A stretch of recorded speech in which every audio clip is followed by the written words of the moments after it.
Chapter 474. You're talking nonsense. As soon as he finished speaking, that golden core cultivator immediately said angrily, "They didn't burn the kitchen at all. They clearly used that deviant fire to burn our entire pill room. Not only that, there were many finished pills and rare spirit herbs inside, all destroyed by this liar, this person." The others also began to accuse one after another. "That's right, there was also the nascent soul pill that I spent a lot of money to buy, all burned by him. Yes, and my 1,000-year spirit heaven grass, and 500-year green spirit wood. And mine, my benevolence fruit. And mine." Supremacy. The golden core cultivator took a step forward. He seemed to have found his courage and asked in a deep voice, "These two people destroyed our elixirs and spirit herbs under the guise of learning how to make gourmet food. They even burned the alchemy room we built together. Their hearts are really vicious. Even if you are a soul formation supremacy, you can't be partial to such evil people. Otherwise we will definitely sue Howran Court for justice." The others also responded one after another, resuming their previous aggressive look. Loneman's expression darkened. He scanned the crowd, then glanced at the cookbooks on the ground. Then he roughly guessed what was going on. "You mean to say that these two friends of mine were originally here to ask you for advice on cooking?" "That's right." A cultivator wearing an apron stepped forward and said, "My Drifting Fragrance restaurant is the most famous restaurant in Immortal Bien City. The first place they entered was my restaurant, and they ordered more than 10 of our signature spirit food dishes.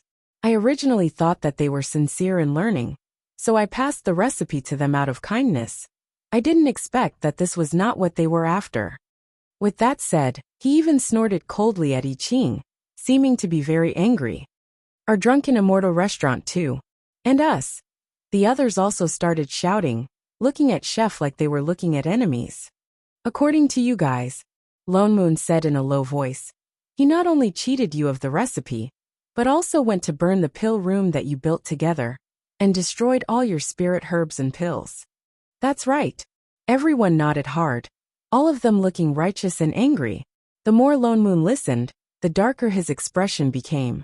Suddenly, he lifted the corner of his mouth and revealed a half smile.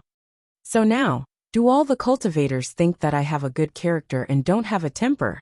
So you can fool me as you please?" With that said, he released his suppressive force once again. This time, he did not hold back and directly pressed down on everyone. Immediately, the surrounding cultivators all fell to their knees, as if they were under great pressure. Even the golden core cultivator at the very front was the same. His face paled. "Supremacy, what do you mean by this?" "What do you mean?" Lone Moon laughed coldly. "Do you think I can't tell? I don't know who you are, but this friend of mine is a chef. When it comes to cooking, even 10 of you can't compare to him. As long as he has tasted a dish, he doesn't need you to teach him. He can cook it exactly the same way. You actually dared to say that you taught him the recipe out of goodwill. Humph. Ridiculous." Everyone's expression changed, and their eyes started to drift. "What do you mean by imparting recipes?" Lone Moon glanced at the pile of promissory notes on the ground and continued, "You must have discovered that he could tell the cooking methods and ingredients of every dish. You were unwilling to accept it, so you relied on the fact that you had more people and tricked them into buying your recipes, so that you could cheat him of all the spirit stones he had. Am I right?" Everyone's faces started to turn pale, and they did not dare to make a sound. "Let me guess. What else would happen next?" Lone Moon's smile became colder. "You discovered that although he could taste the difference between dishes, he might be able to taste the difference between pills. So you went all out and brought them to the alchemy room. You wanted him to taste the pills, and then tell you the pill recipes, so that you could obtain some pill recipes that other sects do not teach to outsiders?" Everyone started to break out in a cold sweat. "Not only that, you even had the sudden idea that since he had some talent, why not let him try refining pills directly? But you did not expect that he did not know how to refine pills at all. Not only did he not succeed, the pills that you wanted were accidentally burned by him, and the entire alchemy room was destroyed." His eyes darkened, and he swept a glance at everyone. "Everyone tell me, am I right or wrong?" All the cultivators' faces were pale. as if they had been exposed, and they could not lift their heads under the suppression. You lied to my friend first, and then tricked him into refining pills. You actually dare to ask me for justice? How shameless of you. The moment Loneman's voice fell, the suppression increased by another layer, and several people with lower cultivation levels were already directly lying on the ground. Supremacy! Supremacy! Please calm down, supremacy, please calm down. The people who were still angry and arrogant just now hurriedly begged for mercy with a look of horror. We were muddle-headed for a moment. That's why we did such a despicable thing. Supremacy, please forgive us on account of our first offense. We won't dare to do it again. The others also began to beg one after another. They had long since lost the confidence they had when they were chasing after him. They really didn't expect that with just a few words, the other party would see through their plans so clearly. Forgive you. Lone Moon snorted coldly. Just now, because of this matter, you wanted to beat and kill my two friends, didn't you? Why is it that when it's your turn, you want to forgive me so easily? Do you think I'm protecting you? The cultivators trembled and became even more terrified. This was a soul formation cultivator. He could turn them into ashes with a flick of his finger. So they trembled even more violently and started begging even louder. But something flashed in the eyes of the golden core cultivator in the middle, and he immediately said loudly, Supremacy, please, on account of the Chi family, spare us. We're just disciples from the alchemy sect. What sect? Lone Moon subconsciously wanted to refuse, but his sleeve was tugged. His eyes darkened, and then he said with some hesitation, Since that's the case, I cannot do anything, but you bullied my friend and swindled his spirit stones. What about the matter? We're still. Yes, it was originally his, we were foolish. Return it all to him. Everyone's expressions relaxed, and they immediately took out their storage bags and began to dig out spirit stones, their eyes occasionally sneaking glances at the few people in the middle. As a qualified profiteer, Lone Moon naturally recognized the underweight look in their eyes. Hence, he added, Oh, I forgot to tell you that I've already made a mistake. The spirit stones that my friend brought out were temporarily lent to him by me. You guys better not count it wrong. Try missing a piece from me? Everyone's hearts turned cold, so they dug out even faster, not daring to miss a single piece, and even stuck a few more pieces. They were afraid that if they did not tally, the other party would find them for revenge. Only then did Lone Moon retract his suppressive might. The cultivators trembled with fear as they finished digging out spirit stones. Supremacy, we promise that we will not dare to do such immoral things in the future. Lone Moon responded. Then we will not disturb supremacy, we'll take our leave first. Everyone bowed and turned to leave. Wait, he suddenly said. Chapter 475. Everyone shuddered and had to turn around, revealing a smile that was uglier than crying. Supremacy, what other instructions do you have? Lone Moon smiled at them like a spring breeze, scaring all the cultivators into lowering their heads. Yet he waved his hand, and all the notes that fell on the ground flew into his hands, forming a thick stack. Since these recipes are meaningless to my friend, then there's no point in keeping them.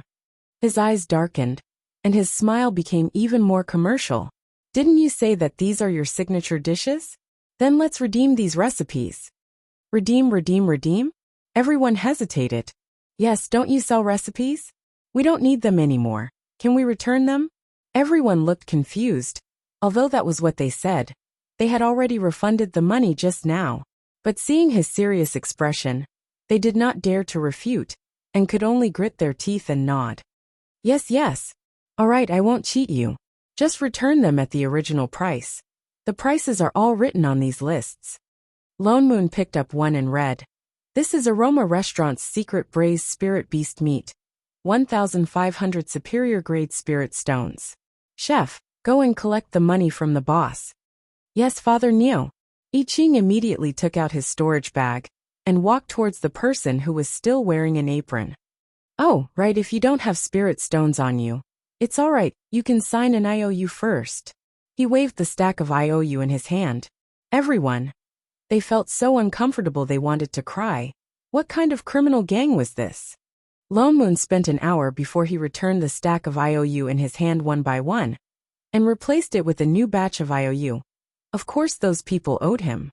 The IOU written by cultivators was different from those in the mortal world. These IOU were bound by spirit power, which meant that unless he voluntarily rescinded it, or he died, it had to be returned, otherwise it would damage the cultivation of the person who made the contract. He roughly counted.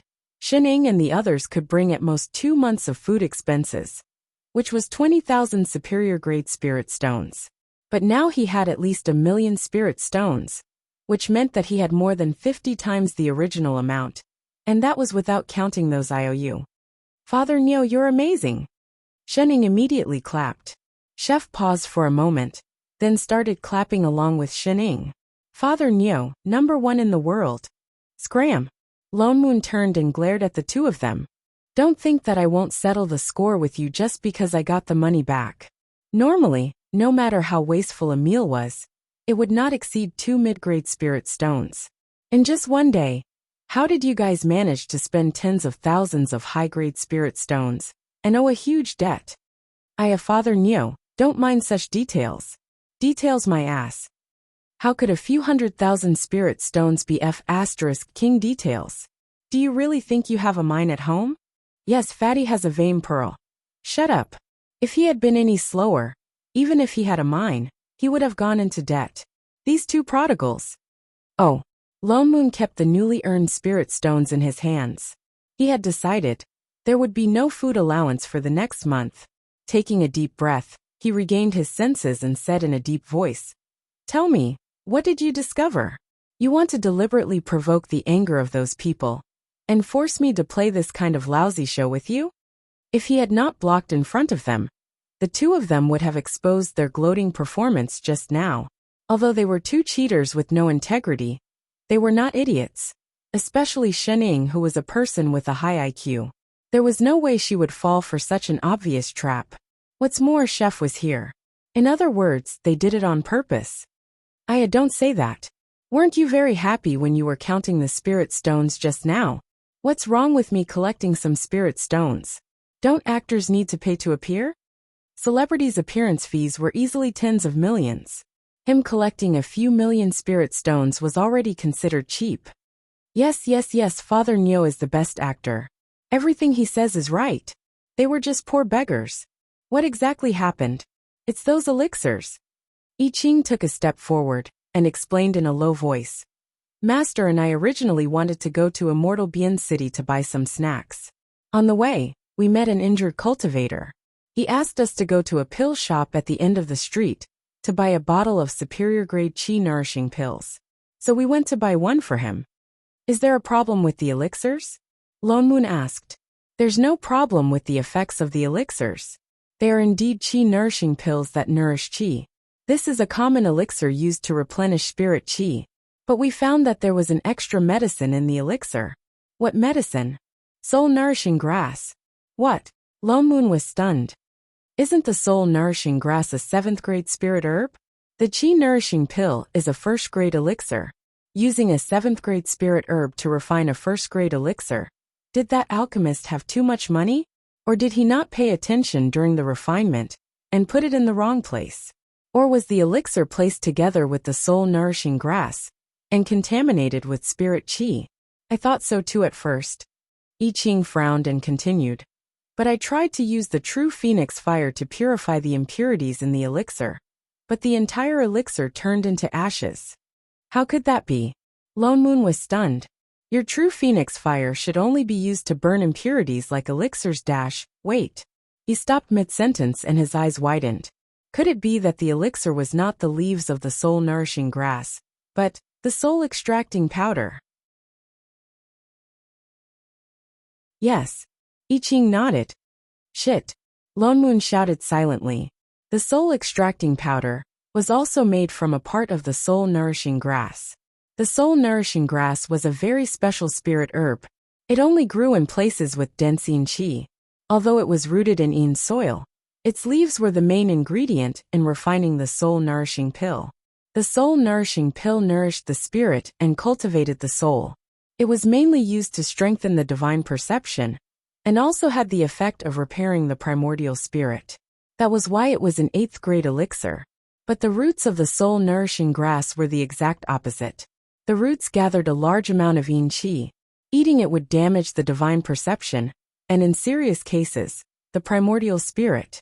And the soul-extracting powder was a powder made from the roots of the soul-nourishing grass. The amount of soul-extracting powder in that elixir was very small. There was no way to detect it at all. I Ching continued. It was because Master said that the elixir was smelly, that he asked Master to analyze it. That little bit of yin qi will not affect your cultivation. At most, it will leave a mark in your divine perception. So, Lone Moon looked at the two of them and narrowed his eyes. You deliberately used the recipe to make such a big fuss. You wanted to enter the elixir room of that shop to see if there was soul-extracting powder? That's right. I Ching answered righteously. Father Niu, we put in a lot of effort. Shenning looked serious. Effort my ass. Lone Moon exposed her directly. Forget about chef. Do you think I can't tell that you actually did it for food? Don't mind such details. What details? If you have the guts, don't hide the storage bag. Open it and let me see. Shenning immediately took out the storage bag behind her and secretly stuffed it to chef. She shook her head decisively. What snacks? She had no guts in the first place. Do you think I'm blind? She already said it was snacks. Chapter 476. Father Niu, we heard that most of the pills sold in that shop were made by themselves. That's why we decided to go to the pill room to take a look. I Ching continued. Master and I have checked that pill room. There is no soul guide powder. The problematic pills were all formed pills. And the boss said that the pills were specially made by someone else, and that they were the only ones in the entire immortal city. But he refused to tell us where they came from. So, you directly burned those pills to lure those people out? Yes. Even so, this has nothing to do with us, right? Why do you care about such things? Although the act of mixing soul-guiding powder into pills to destroy one's divine perception was indeed too evil, there were so many cultivators in the world. There would always be a few with bad intentions. They could not possibly care about everything, and when the time came, the heavenly Tao would naturally settle the score. Moreover, didn't you say that the amount of soul-guiding powder used was very small, and would not affect cultivation? You could have found a chance to expose it. Indeed, but the strange thing was that the seriously injured cultivator specifically asked us to buy the pills from that shop. I Ching frowned. I originally suggested that he buy the spirit molding pill. The spirit stones were not much different. But in his case, using pills to restore the damaged meridians would be more effective. But he refused. You mean? Lo Moon hesitated. That cultivator might have known that there would be soul-guiding powder in the pills? I Ching nodded. Impossible. Why would he deliberately eat this kind of pills that are harmful to divine perception? Is he crazy? And didn't they say that the cultivator was still seriously injured? Did he want to die faster by eating this kind of thing? Wait. Then what about the cultivator? He left after eating the pills. I Ching's expression darkened. But his injuries were very serious. His foundation was already destroyed. A bottle of qi-nourishing pills could not even save his life. Even if he was fine, I'm afraid he would not be able to cultivate in the future. At that time, I found it strange, so I left a tracking spell on him, but 2 hours later, he directly took out a talisman, only to see that the original golden talisman on the talisman had turned black, and there was a faint trace of death qi floating around. He's dead. Lone Moon stared blankly at the talisman. He realized that although there was death qi, there was no murderous aura. In other words, he committed suicide. Isn't his mental endurance a little too weak? It was better to live than to die a good death. Just because he couldn't cultivate anymore, he committed suicide? If that was the case, why would he still need to buy elixirs? No, Father Niu, take a closer look. I Ching handed the talisman over. Lone Moon took it and subconsciously searched for the trace of death qi. He found that there was a faint trace of life in the death qi. It was the life of a newborn. Holy shit, he reincarnated? So fast. No, this speed. His soul hasn't even entered the netherworld yet. But he's already reincarnated. Yes. I Ching nodded. For him to be able to reincarnate so quickly, it must have something to do with the soul extraction powder. Perhaps there's more to it. Loneman's frown deepened. If that was the case, then they had no choice but to do something. All living beings in the world had to return to the netherworld through the river of forgetfulness, and then enter samsara for no other reason than that no matter how long the soul stayed in the world, it would be damaged. Apart from the three of them and Shorty, no one else could see this. The soul rolled in the river of forgetfulness for no other reason than that it needed such a long time for the soul to return to its complete state. Immortals with high cultivation in the immortal realm indeed had the ability to send people into samsara. For example, when Chungus sent his mental demon into the world, he also did so without returning to the netherworld. However, such a soul was not complete. Shorty was fine because she was Mengpa. Other people might not notice any problems if they occasionally interfered with samsara 2 or 3 times. But the more they interfered, the weaker the soul would become until it completely disappeared. This was definitely not normal. What's more, a person's merits and demerits in the world were clearly recorded by the heavenly Tao. In the next life, which small world they reincarnated into, what kind of qualifications they would have, were all determined by this. If one interfered with samsara, it was equivalent to indirectly interfering with the rules of the heavenly Tao. The heavenly Tao was like the most precise calculating machine.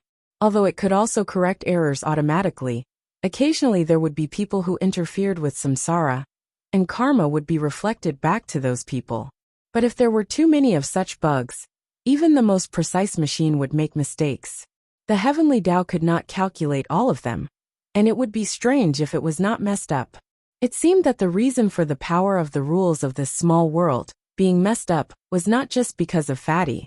Perhaps it had something to do with something else. It's a pity that we did not find out where those elixirs came from. I Ching sighed. Lone Moon thought for a moment, turned and summoned his spirit sword.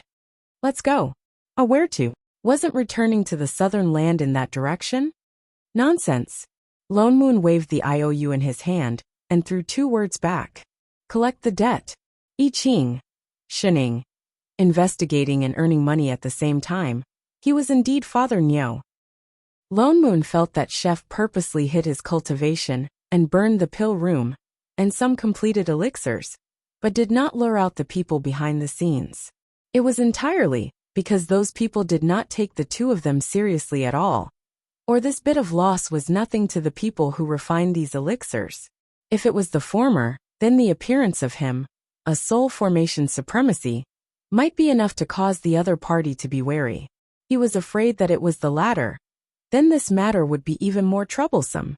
That proved that the problem of this world was shockingly serious. The 3 of them did not fly very quickly. After all, when those people signed the IOU, Lone Moon said that he would give them some time to raise the spirit stones. So the 3 of them spent an hour before slowly arriving at Immortal Bien City. Lone Moon flipped through the stack of IOU in his hand and took out the one with the largest amount. He casually asked for directions and walked towards the biggest restaurant on the street. Before entering the restaurant, he saw the Golden Core cultivator, who was leading the group just now. Supremacy! Supremacy! That person was shocked. His expression changed instantly. How did you get here so fast? Collecting debts naturally has to be fast. Lone Moon waved the IOU in his hand. Why? Do you want to renege on your debt? That person's eyes flickered and immediately returned to normal. No, I dare not. He did not show any intention of reneging on his words or reneging on his debt. The 3 of you, please come in. He respectfully invited the 3 of them in and even prepared tea. Supremacy! That cultivator smiled with a fawning expression. Just now when we returned to the city, I already sent people to gather spirit stones. But hundreds of thousands of superior-grade spirit stones is not a small amount. Supremacy, please wait here for a while. The people who collect the spirit stones should be back soon. With that said, he hurriedly gave a look to the person beside him. That person waved his hand, and a waiter walked in with more than 10 plates of spirit food, one by one placed on the table in the middle. You must be tired from the journey. This is my shop's signature spirit food. stir-fried with high-grade spirit fruits and spirit vegetables, full of spirit chi. I hope supremacy will not mind. Chapter 477. Lone Moon glanced at the dishes on the table, his eyes darkened, but he had no intention of moving his chopsticks. No need, we are not here to eat. Yes, yes, yes. The man smiled more carefully. The spirit stones will be ready soon, very soon. He carefully looked at Lone Moon's face. Something flashed in his eyes, and tentatively suggested, Senior, as a soul formation supremacy, your time is precious. You can't waste too much time on small people like us. There are many people who owe supremacy spirit stones. How about I make a trip on behalf of supremacy and ask them to send the spirit stones here? Lone Moon looked at him ambiguously, but did not reply until the man's face became paler and paler, and cold sweat appeared on his forehead. Lone Moon smiled and nodded. Okay. The man breathed a sigh of relief. I will go inform them now. With that said, he hurriedly retreated and kindly closed the door of the private room. Soon, there was a sound of rushing downstairs. The restriction on the door has been activated. I Ching glanced at the door. Well, I felt it too. Lone Moon said indifferently. He didn't want to return the spirit stones. And now that he is back in his own territory, he won't. Now he is probably busy getting reinforcements to deal with us. No matter who came later, it must be related to those elixirs, so he would look for this leader from the beginning. Anyway, we are here for this, let's give him some time. Lone Moon glanced at the dishes on the table, and surprisingly found that Shening did not move her chopsticks. Foodie Shen, you can actually resist not eating? Ah! Shening, who was lying like mud, was stunned, glanced at the spirit chi feast on the table, and said righteously, I don't eat vegetarian dishes. As a foodie, you actually have the face to be picky. But I Ching stood up directly, waved his hand, and put away the vegetarian dishes on the table, and then replaced them with fragrant meat dishes. Master will probably fight later, and it will consume too much energy. Why don't you eat these first? Muddy Shen instantly leaned against the wall, picked up the chopsticks, and started to eat energetically. The corner of Lone Moon's mouth twitched, and he directly gave her a look. Even if we fight, it won't be her turn, right? What the hell is she doing? Chef, who was taking out the food, paused, stiffened for a while, then said seriously, spectating also requires physical strength. You just can't find a reason for her to slack off. Stamina my ass. You brainless fan. Also, where did you get these dishes from? I made it while I was being chased by them. Lone Moon. You even stopped to cook a few dishes in the middle of your escape. Just how careless were you guys just now? Huh. Wait a minute. Based on the cultivation of those people, they would not be able to catch up with them at all, much less Shening, who was using cheats. Then they just happened to bump into him, because Flip's table. Degree. They were deliberately pushing the blame onto him and dragging him down with them. They were definitely doing it. These two wastrels. Father Nyo. Shening, who was eating, suddenly paused and looked straight in his direction. You're on the wall too. What wall? Lone Moon glared at her. Don't talk about the wall. I'm about to be angered to the heavens by you guys. The wall across the street. She pointed behind him with her chopsticks. Lone Moon paused and turned to look. They were sitting on the second floor now. Behind him was a window that faced the street. At this time it was half open. Through the window, he could see the opposite side of the street. There was a sign erected with 2 display talismans on it. The picture on the left was of a man in white robes with black hair. He held a fan dharma artifact in his hand. It was exactly the same as him. Above the picture was a row of big red words. Soul Formation Evil Cultivator Wanted, Dead or Alive. Holy shit. Lone Moon stood up directly. What was going on? Fatty is beside you. Shening pointed to the other display talisman at the side. Indeed, the picture on it was of Fatty, but it was not a red immortal sex wanted notice. Instead, it was a notice to look for the sect master of Divine Imperial Sect. Faintly they could see the words, held hostage by evil cultivator, dead or alive unknown. Reward for clues. And the 2 display talismans were a little old, as if they had been pasted for a certain number of years. Even pasted on the wall together. You guys are so fated. Fatty was indeed special, Fated my ass. Keep your Fujoshi look away. He was wanted by the entire immortal sect, alright? Wait. He glanced at the notice again. Why is it only me and Fatty? What about you guys? It was clearly the three of them, who went to Divine Imperial Sect to save people together. Why was he the only one wanted? Forget about Shining. Anyway, others can't see it. Why isn't even Chef here? Chef thought about it seriously. This should be what Master often talks about. Character? Get lost. Motherf ***. Based on the current situation, those people had long seen through his identity. That was why they gave him the spirit stones so readily.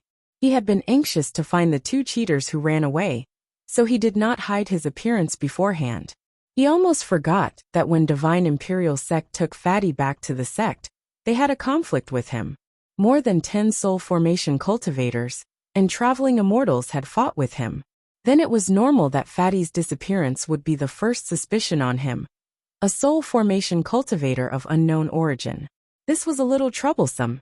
They originally wanted to investigate that soul extraction powder. Now it seemed that the person the boss would call over would not be the pill refiner, but the people from Divine Imperial Sect. Indeed, before they finished their meal, more than 10 auras of soul formation cultivators flew over hurriedly. At the same time, several rays of array light flashed in the room. Golden spells lit up around them. A high-level trapping array was formed instantly. Chef, quick, keep the dishes. Don't waste them. We can eat them later. Shunning hurriedly instructed. Yes, master. Chef waved his hand and kept all the dishes into his storage bag. Lone Moon. Your first reaction is to keep the dishes? Be more serious, hey? At least pretend to be schemed against. In the next moment, the array light shone brightly. Thick array spirit chi shot up into the sky and directly lifted the entire roof. More than 10 soul formation cultivators and 3 traveling immortals were already standing in the sky. All of them held Dharma artifacts and looked down at Father Nyo with vigilance. Spirit locking array. Lone Moon recognized the array under his feet. It was quite a big deal. This was an array that could lock cultivators' spirit chi, but it consumed a lot of spirit stones. The more spirit stones there were, the stronger the array. Looking at the spirit chi in the array, it probably cost a lot. Lone Moon did not move. He looked up at the people in the sky and laughed softly. He recognized half of them as the cultivators who took Fatty back then. We meet again. How dare you, heretical cultivator? A traveling immortal in the sky shouted. How dare you kidnap our sect master time and time again? Hurry up and hand him over. Or don't even think about leaving this place today. Chapter 478. Hand him over to you? Lone Moon laughed coldly. And then let you blood sacrifice him again? Which one of your sect's cultivation level will be promoted this time? Everyone's expression changed instantly. A trace of panic flashed across their eyes simultaneously, and they immediately became even angrier. What nonsense are you talking about? They naturally could not admit to such things. The murderous aura on the traveling immortal intensified. You heretic cultivator, don't spread lies here. Whether I'm spreading lies or not, you know best in your hearts. Judging from their reactions just now, these people all knew about the blood sacrifice of the Fatty. Thinking of this, his expression became even colder. Using other people's flesh and blood to increase your cultivation. You actually dare to call yourselves a righteous sect? Ridiculous. Don't twist the truth here.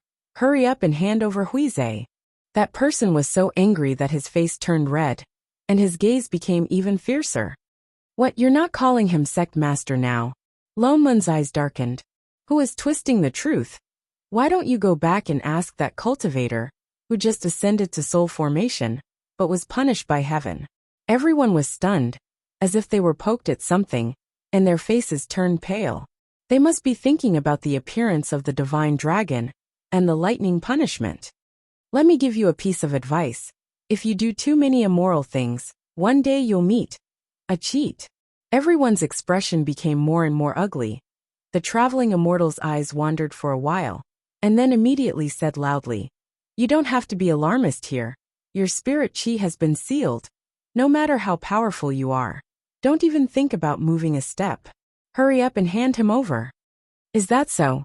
Lone Moon smiled at that person, without a trace of panic on his face. No need to talk nonsense with them. The others finally seemed to be unable to wait any longer. Take them down first. Naturally we'll be able to ask where Huize is. With that said, they directly mobilized their spirit chi to attack, and for a moment, the sky was filled with the light of spells. Lone Moon looked directly at I Ching and said, "There's enough trouble today. I don't want to fight anymore. I'll leave Chef to you." Chef nodded, and after some thought he added, "Compensation for food expenses? In your dreams, get lost." "Oh, Master, I've tried my best." Shening, evil capitalists. In the next moment, a terrifying pressure that they had never seen before suddenly enveloped the entire immortal city. Before the soul formation and traveling immortals in the sky could react, they felt the spirit chi in their bodies stagnate. The spirit chi that was originally circulating freely dispersed, and they fell from the sky like dumplings. Thud, thud, thud, thud. It smashed into the ground a few times, and was so deep that it was impossible to dig it out even if one wanted to. However, the pressure became even thicker, and the few of them spat out blood. Even the sky darkened in an instant.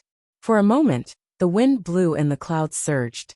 The entire sky was filled with thunderclouds, as if lightning would strike down at any moment.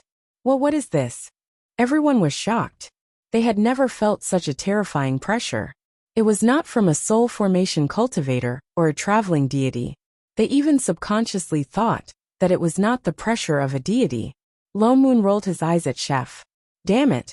The moment he heard that he wouldn't be compensated for his food expenses, this fellow didn't even put in his effort to fight. He actually released his divine might directly. This was practically slacking off. He glared at the master and disciple, then stood up. The spirit locking array under his feet was still lit, but it did not affect him at all. He scanned the surroundings, and his eyes fixed on a figure hiding in the alley.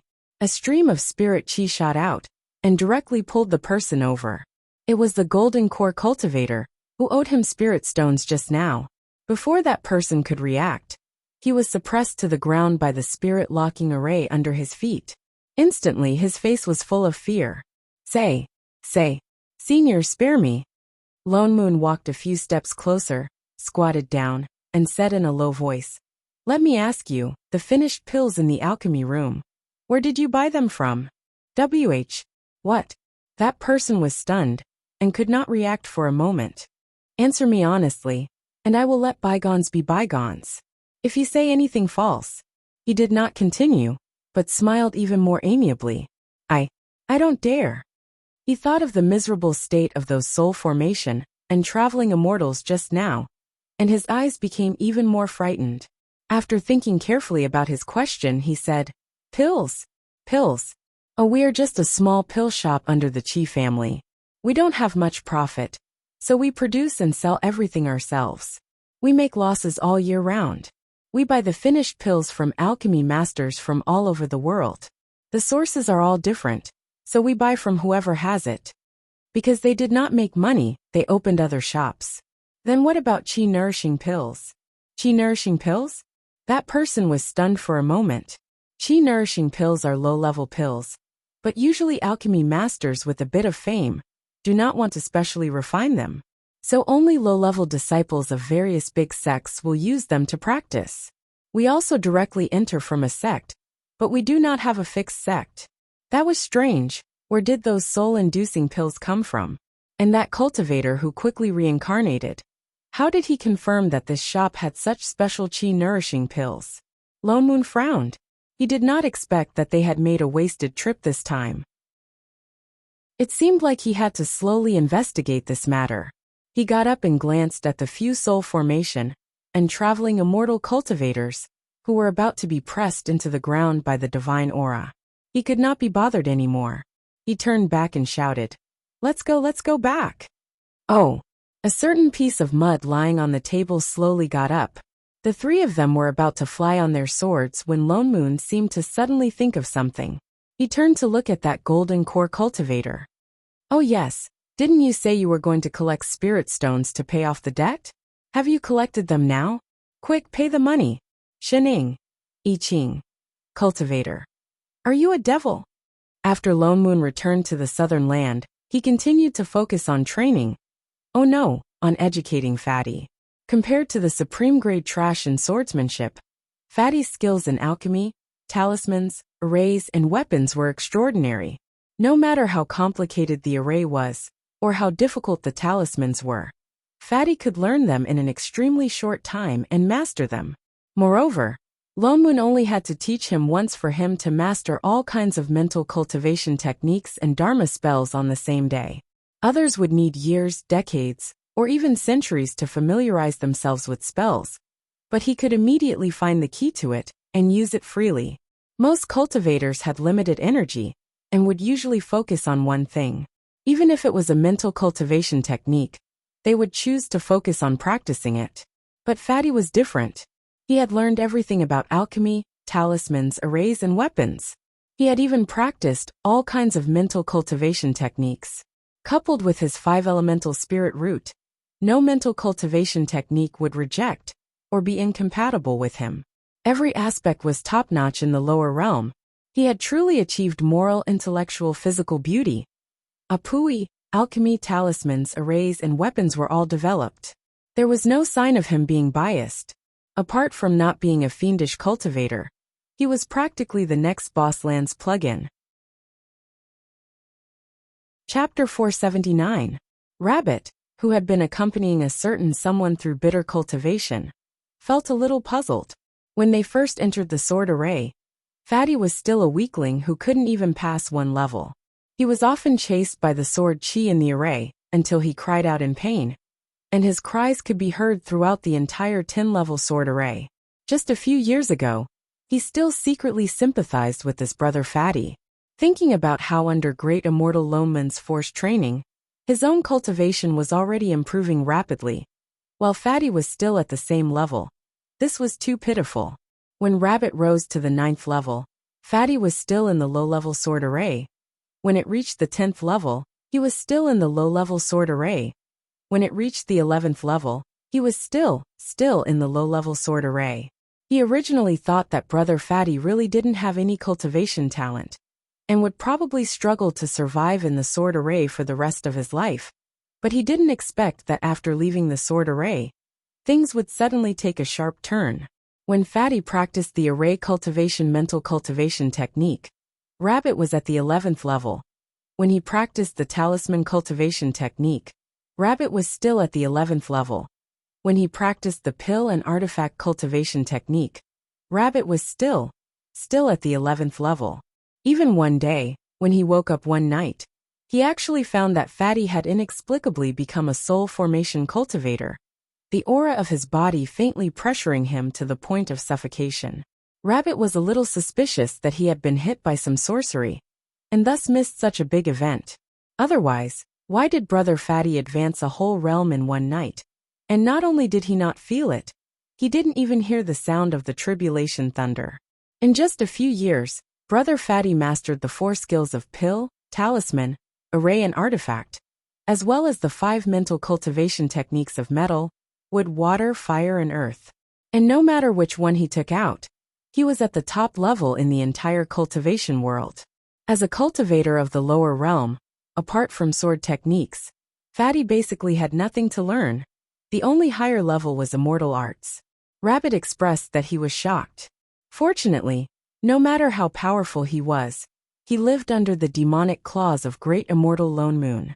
When he thought of this, he suddenly felt that everything was balanced. 0. So when Fatty could finally graduate, Father Neo arranged for the first graduation exam, to refine 100 spirit swords, to pay off the debt. He had to make up for the flying swords he had wasted back then. Oh, that's right. When Fatty was learning about pills, talismans, arrays, and weapons, he had written an IOU. He still had to pay them back in the future. Take it as a tuition loan. It was in this kind of negative asset situation that Fatty had, in just a few years, finally cultivated from a Fatty of more than 200 caddies to a big Fatty of more than 300 caddies. Lone Moon. I Ching. Shening. That's right, he had gained weight again. Previously it was already a ball. Ever since it reached the soul formation stage, it directly evolved into a hot air balloon. Even Low Moon could not understand it. He had been abstaining from eating for the past few years. At most, Rabbit had smuggled a few carrots to him in the early stages. Later on, he did not even drink much water. How on earth did he manage to grow without substance? With his current physique, he didn't even need to use sword kinesis flight when he went out. All he had to do was pat the ground, and he would be able to bounce forward. Perhaps it was because Lone Moon had given him too much homework, but even Fatty's speed of weapon refinement had improved by leaps and bounds. In addition, flying swords were not like Dharma artifacts. No matter how high the grade was, it was still relatively easy to refine. Hence, his progress was very fast. Unfortunately, before Fatty had finished handing in his homework, someone came to the door first. Suddenly, a loud sound came from the originally peaceful southern land. Following that, a large number of spells lit up from the direction of the Spirit River. Accompanied by a series of roars, there were also a few faint familiar auras. Fatty, who was working hard on weapon refinement, shook his hand. His expression darkened. He turned to look outside the house. The flying sword in his hand, that was just about to take shape, broke with a crack. It was rare that it had become a useless sword. "Master, just now that was... Lone Moon frowned and looked down at the broken sword on the ground. He silently picked up a pen and added another line in his little notebook. "The material for this sword is 10 spirit stones. This also counts. Great Immortal! Great Immortal!" Rabbit ran over hurriedly and said anxiously, "Not good. There are suddenly many high-level cultivators at the entrance of the southern land. They have already surrounded the outside. They are destroying the Spirit River." Lone Moon nodded. "It's about time." When Shen Ying and I Ching sneaked out to Immortal Bian City to buy food, they had already been discovered by the Divine Imperial Sect. It was only a matter of time before they found the southern land. The reason why there had been no movement in the past few years was probably because they had been thinking of a way to enter the southern land. "Master." Fatty turned to look at Lone Moon with a solemn expression, with a somewhat pleading tone. "Go. Settle it yourself." Lone Moon did not stop him. Fatty, this little cheat, had long reached the late stage of soul formation these years, but there were still no signs of him ascending. Those experiences in the past still became a knot in his heart. Now it was time to untie it. Fatty's eyes brightened, and his expression became more determined. He let go of the broken sword in his hand and took a step back. Then, he cupped his fists and bowed respectfully to Lone Moon. He said very seriously, "Thank you, Master." He solemnly kowtowed 3 times. His aura instantly changed. It was as if all the softness and honesty of the past had been put away in an instant. Like a treasured sword that had been unsheathed, it instantly revealed its sharpness. This was the true appearance of a soul formation supremacy. Brother Fatty, are you going to deal with those people alone?" Rabbit, who did not understand the truth, said with some worry. "There are too many cultivators. The little demons have reported that there are dozens of soul formation cultivators alone." "Just Fatty alone. Great Immortal and the others. Aren't they going to help?" "Brother Rabbit, thank you for taking care of me these days." Fatty smiled at it. Without further explanation, he turned and walked out the door. Rabbit looked at his receding figure, then looked at Lone Moon. His eyes turned in a daze. After a while, he gritted his teeth and pulled Fatty back, saying loudly, "Wait. Brother Fatty, I'll go with you." Fatty was stunned. "Brother Rabbit, this matter has nothing to do with you. You don't have to. We're all beaten together. Brothers who eat carrots together. How can I watch you take risks alone?" Rabbit patted his chest and said righteously, "Besides, those human cultivators dared to invade my southern land. Do they think that I, a 12th level demon king, am a pushover? All these years apart from cultivating, it was not that he did nothing else. At least he unified the entire southern land and became a true myriad demon king. Of course, it was with his mouth. Brother Rabbit." Fatty looked touched. After hesitating for a while, he finally nodded and said, "All right, us brothers will go together. I'll summon the demon army right now." Only then did the two of them walk out together with a resolute and aggressive look. They had a sense of heroism. Just then, Lone Moon suddenly opened his mouth to add a sentence. After fighting, you still have to come back to hand in your homework. Same goes for Rabbit. Clang. The man and the rabbit stumbled and almost fell flat on the ground. In the next moment, they immediately stood up straight and sped up their footsteps to run away, pretending not to hear. Bromance. Chapter 480. At the entrance of the southern land, a huge array formation that looked like a golden ribbon was floating above the Spirit River. Countless talismans lit up from it, and the golden light was very bright. Every time the light grew brighter, the white mist above the Spirit River became thinner, and every 2 meters near the Spirit River, there was a cultivator setting up the array. At first, there seemed to be more than 20 of them. Each of their cultivation was not low. The lowest was at the early stage of soul formation. They were working together to destroy the Spirit River in front of them. Behind these foreign cultivators stood countless cultivators. At a rough glance, there were several thousand of them, and they occupied the vast wasteland in front of the river. Some of them even stopped in the air on their swords. They were divided into several camps. There were hundreds of people standing together, and dozens of people at the least. Looking at their clothes, they all belonged to different sections. It seemed that all the high-level cultivators in the entire Sacred Arrival realm had come out in full force. The largest group was the Divine Imperial Sect cultivators who occupied the front. They had the most high-level cultivators. There were more than 10 soul formation cultivators, not to mention 5 traveling immortals. All of them frowned as they looked at the Spirit River in front of them. The cultivators spent more than an hour before they worked together to stir up the entire Spirit River. The white fog in front of them became thinner and thinner. The scenery of the southern land became clearer. When the white fog completely dissipated, everyone was ready to rush in. Roar, roar, roar, roar. Suddenly, dozens of beast roars sounded at the same time. Like thousands of thunder, the array formation shook. A gust of wind mixed with a violent aura swept towards the cultivators. The high-level cultivators of each sect hurriedly set up a protective array formation to protect their disciples. Only then did everyone see clearly that there was a large group of demon beasts standing on the other side of the river. And all of them were above level 8, and there were even level 10. Some were as strong as mountains, and some were in human form. At first glance, there were hundreds of them. Their eyes were filled with anger as they looked at the cultivators on the other side. They seemed to have been waiting for a long time. Perhaps it was the first time they saw so many high-level demon beasts at the same time. The cultivators' hearts sank. These demon beasts were obviously here to stop them. The leader of the Divine Imperial Sect, traveling immortal Sun Yu, frowned even more. A hint of annoyance flashed across his eyes, but it wasn't because he was worried that they couldn't subdue hundreds of high-level demon beasts, but because if they were to fight, it would definitely take up too much time, and it would be detrimental to their search.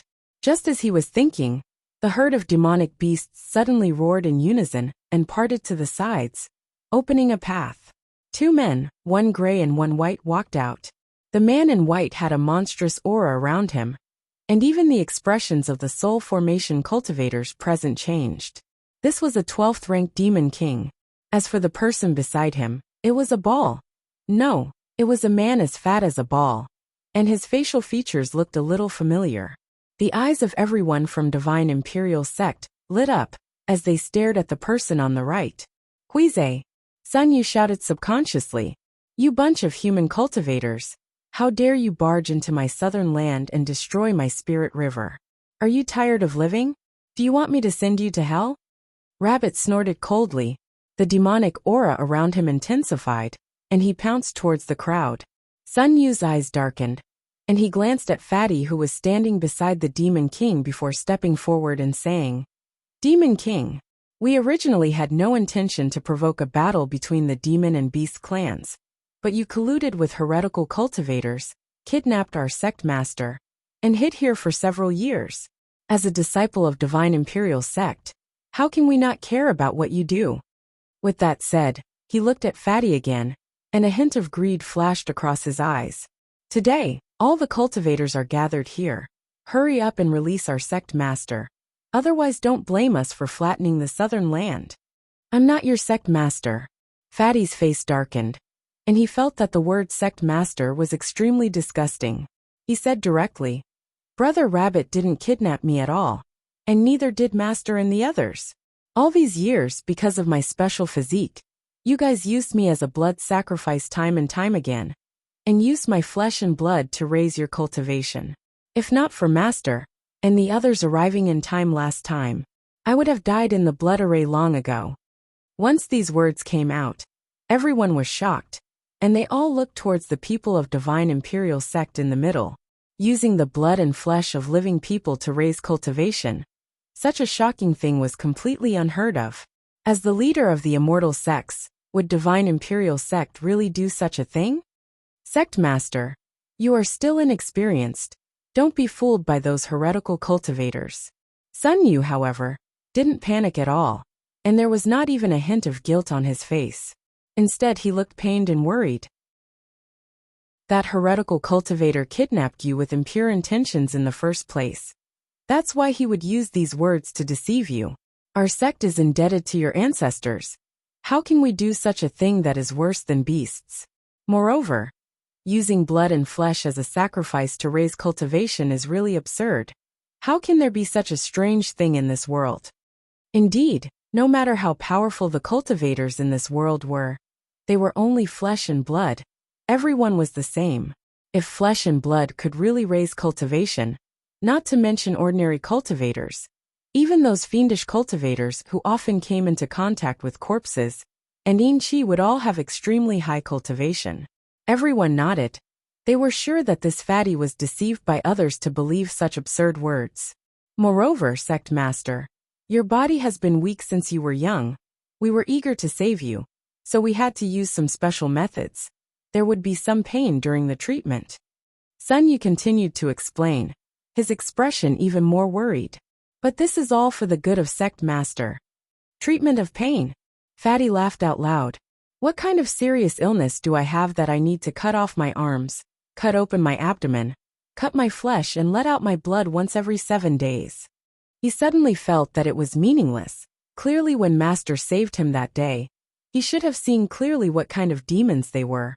Why was it that until now, he still hoped that perhaps they would have that little bit of guilt in their hearts? Master was right. Some people did so many bad things that they wouldn't think it was a bad thing anymore. The principle of the world was never as hard as the fist. Forget it. The reason is no longer important. Fatty sighed. His whole body felt relaxed for no reason, as if something that had been pressing on his shoulders for many years was suddenly removed. Today, I only fight for my own justice. His eyes darkened. The aura of the soul formation stage was instantly released from his whole body, faintly overshadowing the aura of all the cultivators present. You have cultivation, that restriction. Sun Yu's eyes widened abruptly. He exclaimed out loud. Halfway through his words, he stopped hurriedly, his face full of disbelief. He didn't realize that the demonic aura was too strong just now. He didn't expect that he had actually become a soul formation cultivator. How long had he been in the southern land? No matter how talented a cultivator was, it was impossible to reach the soul formation stage so quickly, unless he had some kind of miraculous encounter. The restriction that you guys set in my consciousness is not unbreakable. Fatty directly spoke for him. With a turn of his hand, he summoned a spirit sword. Sun Yu's expression darkened. He still maintained that look of moral superiority just now. He pretended to have a pained expression. Now that Sect Master has been deceived by scoundrels, looks like you won't listen to our advice. Never mind. We can only save you out of the southern land first, then find a chance to slowly tell you in detail. Chapter 481. Sun Yu let out a long sigh, and turned to look at the cultivators of the various sections. Fellow Taoists, the demons of the southern land have been causing trouble for a long time, and now they are colluding with heretical cultivators. This is really unforgivable. Please follow my Divine Imperial Sect to exterminate the demons and defend the Tao. The leading cultivators of the various sects exchanged glances. Although the southern land was closed all year round, the various sects still had some understanding of it. It was said that there were 7 demon kings in the southern land, and they fought among themselves and were not united. Now there was only one. Although there were many high-level demon beasts with him, as long as the various sects joined forces, they could still fight against him. So they didn't think much, and were about to respond. Suddenly, a series of loud roars came from the depths of the southern land.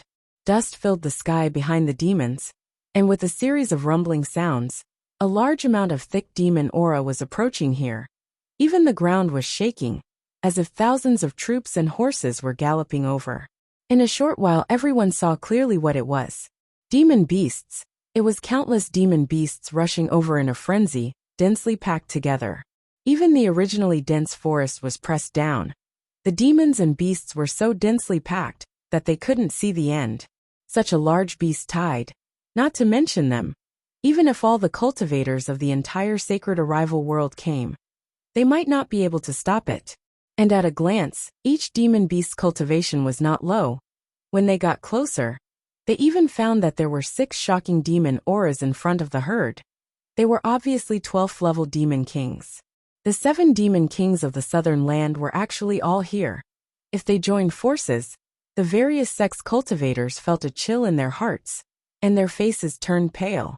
Fortunately, the demon beasts of the southern land had always been their own witnesses.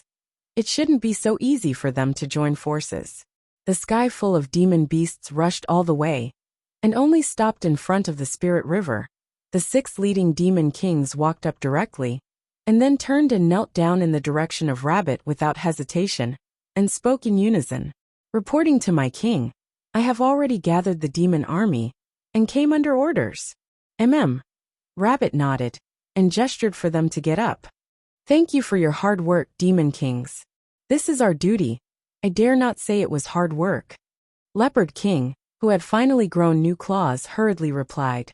Lion King also said, guarding the southern land, demons have rules. That's right. The other demon kings also nodded. These human cultivators actually dared to invade our southern land, destroyed our Spirit River, and even dared to boast shamelessly in front of us, the myriad demon king. Do they really think our southern land is a pushover? As they spoke, they glared angrily at the cultivators on the other side of the river, as if they would have bitten them to death if their king had not given the order. Everyone. Didn't they say that they didn't have a good relationship with the southern demon monarch? Also, when did they have 1,000 goblin king? The cultivators couldn't help but look at the rabbit at the front.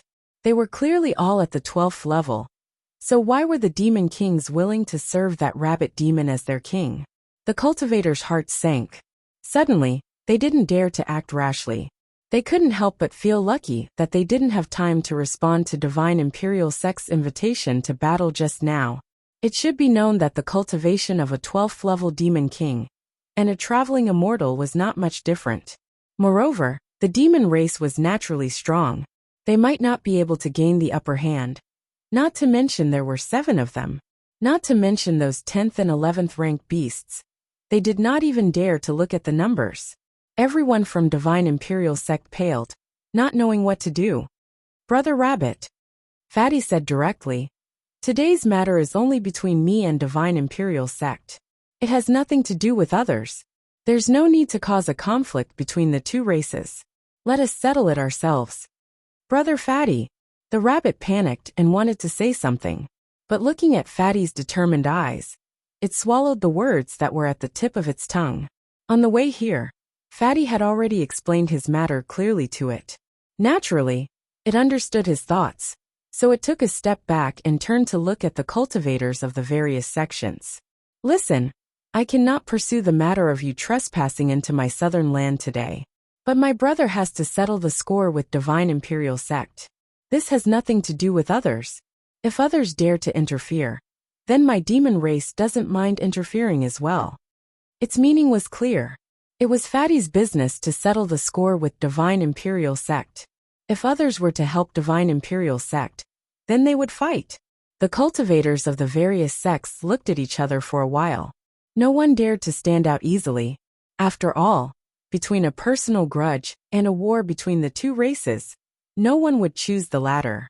In addition, Fatty was only one person, while Divine Imperial Sect had more than 10 soul formation cultivators and 3 traveling immortals. It was obvious who would win. Fatty took a few steps forward and pointed the sword in his hand at Sun Yu. Attack! Which one of you will come first or together? Sun Yu sighed, looking like he had no choice. Since Sect Master insists, then don't blame me for offending you. He summoned his Dharma artifact. The 2 figures flashed and instantly fought together. Sun Yu activated the Dharma artifact in his hand. In an instant, a net made of spirit chi fell towards Fatty. That net was so big that it seemed to be able to cover the entire sky. There was also a strong coercion on it. Wherever it passed, all the spells that Fatty summoned were all absorbed into it. It looked like the whole person was about to be caught in the net too. It was over. Sun Yu sighed. He didn't take Fatty seriously at all. After all, no matter how powerful he was only a soul formation cultivator, while he was a traveling immortal. Just as he was about to keep his Dharma artifact, a figure flashed in the net and suddenly disappeared inside. Huh! Sun Yu was shocked. Before he could react, he felt a huge pain in his waist. Fatty, who was originally still in the net, suddenly appeared behind him and kicked towards him. He didn't notice it for a moment, and directly fell from the sky with a thud. He ate a mouthful of mud. Sun Yu crawled up in disbelief. How was this possible? He had clearly used his Dharma artifact to suppress him. How could he still escape? Before he could be shocked, Fatty's next wave of attack had already arrived. He saw several fire dragons descend from the sky and directly fall towards his direction.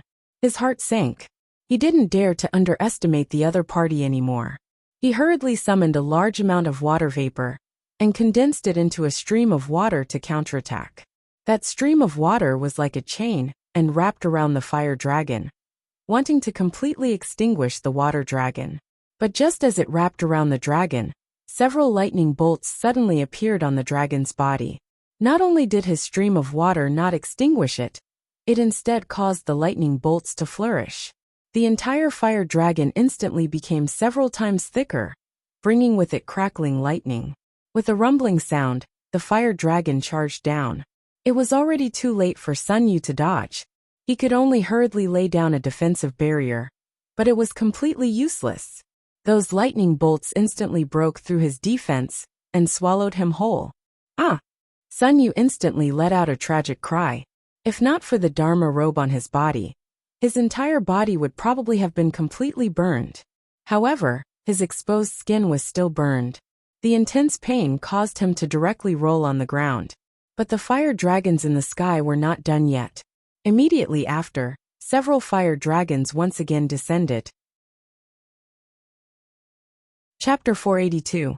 Seeing that Sun Yu had nowhere to hide, and was about to disappear completely in the lightning and fire dragons, the people of Divine Imperial Sect finally reacted. 2 traveling immortals and a few soul formation cultivators rushed out and blocked the remaining fire dragons, saving Sun Yu. Everyone was shocked. Everyone could see that Fatty was only at the late stage of soul formation, but in less than a quarter of an hour, he had defeated a traveling immortal. His strength was undeniably shocking. Whether it was the heretic cultivator, who had yet to show himself, or the myriad demon king in front of them, it was obvious that it would not be so easy to take Huize away today. The cultivators of Divine Imperial Sect all darkened their faces and exchanged a look. The remaining 2 traveling immortals and 2 soul formation cultivators. The 4 of them turned and attacked Fatty at the same time, fighting again. Not far away in the hidden array, a certain crowd of 3 was drinking tea and eating melon seeds, watching the battle calmly. 1 against 4? Shenning tilted her head. 1 against 4 is nothing. Fatty is an all-rounder cultivator after all. Lone Moon said indifferently. Oh, then how many can he fight at most? I bet 3 months of food expenses at least 7. Lone Moon said confidently. Shen Ying's eyes darted around and brightened. Then I'll bet 3 fruits 8. I Ching looked back and forth between the 2. In order to appear more sociable, he cooperated and added, I bet 3 meals 10. Lone Moon. Shenning. Was there a difference whether you bet or not? Which meal wasn't cooked by you? As the few of them spoke, The few people fighting over there were slowly coming to an end. Loman's guess was right. Even if the four of them attacked together, they did not gain the upper hand in Fatty's hands. Instead, they were faintly being suppressed by Fatty's endless and completely different sorcery. The cultivators of Divine Imperial Sect who were watching the battle below couldn't help it anymore. So more and more people joined the battle. In the end, there were already more than 10 soul formation cultivators and traveling immortals attacking Fatty together. But Fatty's sorcery was really too smooth. All kinds of sorcery stacked together. It looked like fire element, but there was also thunder element mixed in. In the end, it was ice element and wind element. Until the last moment, no one could think of a complete way to deal with it. And he also set up a few array formations from time to time. Often as they fought, before they could even react, they would already be trapped in his array. It wasn't just the people fighting. Even the other sects couldn't believe their eyes. They didn't expect him to be able to fight against so many cultivators of the same level, and even higher level by himself. More than 10 years ago, he was still a mere mortal. In less than an hour, many soul formation cultivators were hit, falling from the sky one after another, looking even worse than Sun Yu. The more they watched, the more shocked they were. Finally, all the soul formation cultivators and traveling immortals of Divine Imperial Sect attacked together. For a moment, the sky was filled with the light of sorcery. The battle went on for several hours. There were only a few dozen soul formation cultivators and one traveling immortal left in the sky. Of course, there was also Fatty. His body was covered in wounds, and his robe was stained with blood. The long battle had consumed a lot of energy. His face was already showing signs of fatigue, but he still looked at the people in front of him with a resolute gaze. He could not lose this battle, and the people of Divine Imperial Sect also obviously fought with all their strength, seeming to see that he was already at the end of his rope, and attacked even more intensively. Dozens of sorcery flew towards Fatty, and someone even set up a trapping array. A golden array formation instantly formed above his head. And this time, he had nowhere to retreat. Fatty only felt his chi and blood surging, and he knelt down on one knee, and the sorcery that was still attacking the people just now also started to become unstable. After all, under the siege of more than 10 soul formation cultivators, no matter how good Fatty's 5-element sorcery was, this was already the limit. The wounds on his body increased, and his movements became slower and slower. And the people of Divine Imperial Sect didn't have it easy either. This trapping array had already exhausted the last spirit chi of the person who set it up. When the others saw that Fatty was trapped inside, they immediately created a sky full of icicles, lightning, spirit swords, and used the last bit of strength to attack. Success or failure depended on this one move. Seeing that the trapping array was getting brighter and brighter, and that the sky full of sorcery was about to blast Fatty into pieces, Fatty gritted his teeth, and suddenly, in an instant, an unprecedented huge burst of spirit chi exploded, and his originally round body suddenly began to expand crazily, like a rapidly expanding rubber ball. His figure suddenly became hundreds of times bigger, directly breaking the trapping array, and withstanding everyone's sorcery. The sky full of sorcery hit his huge ball-shaped body, but actually had no effect at all. There's still this move.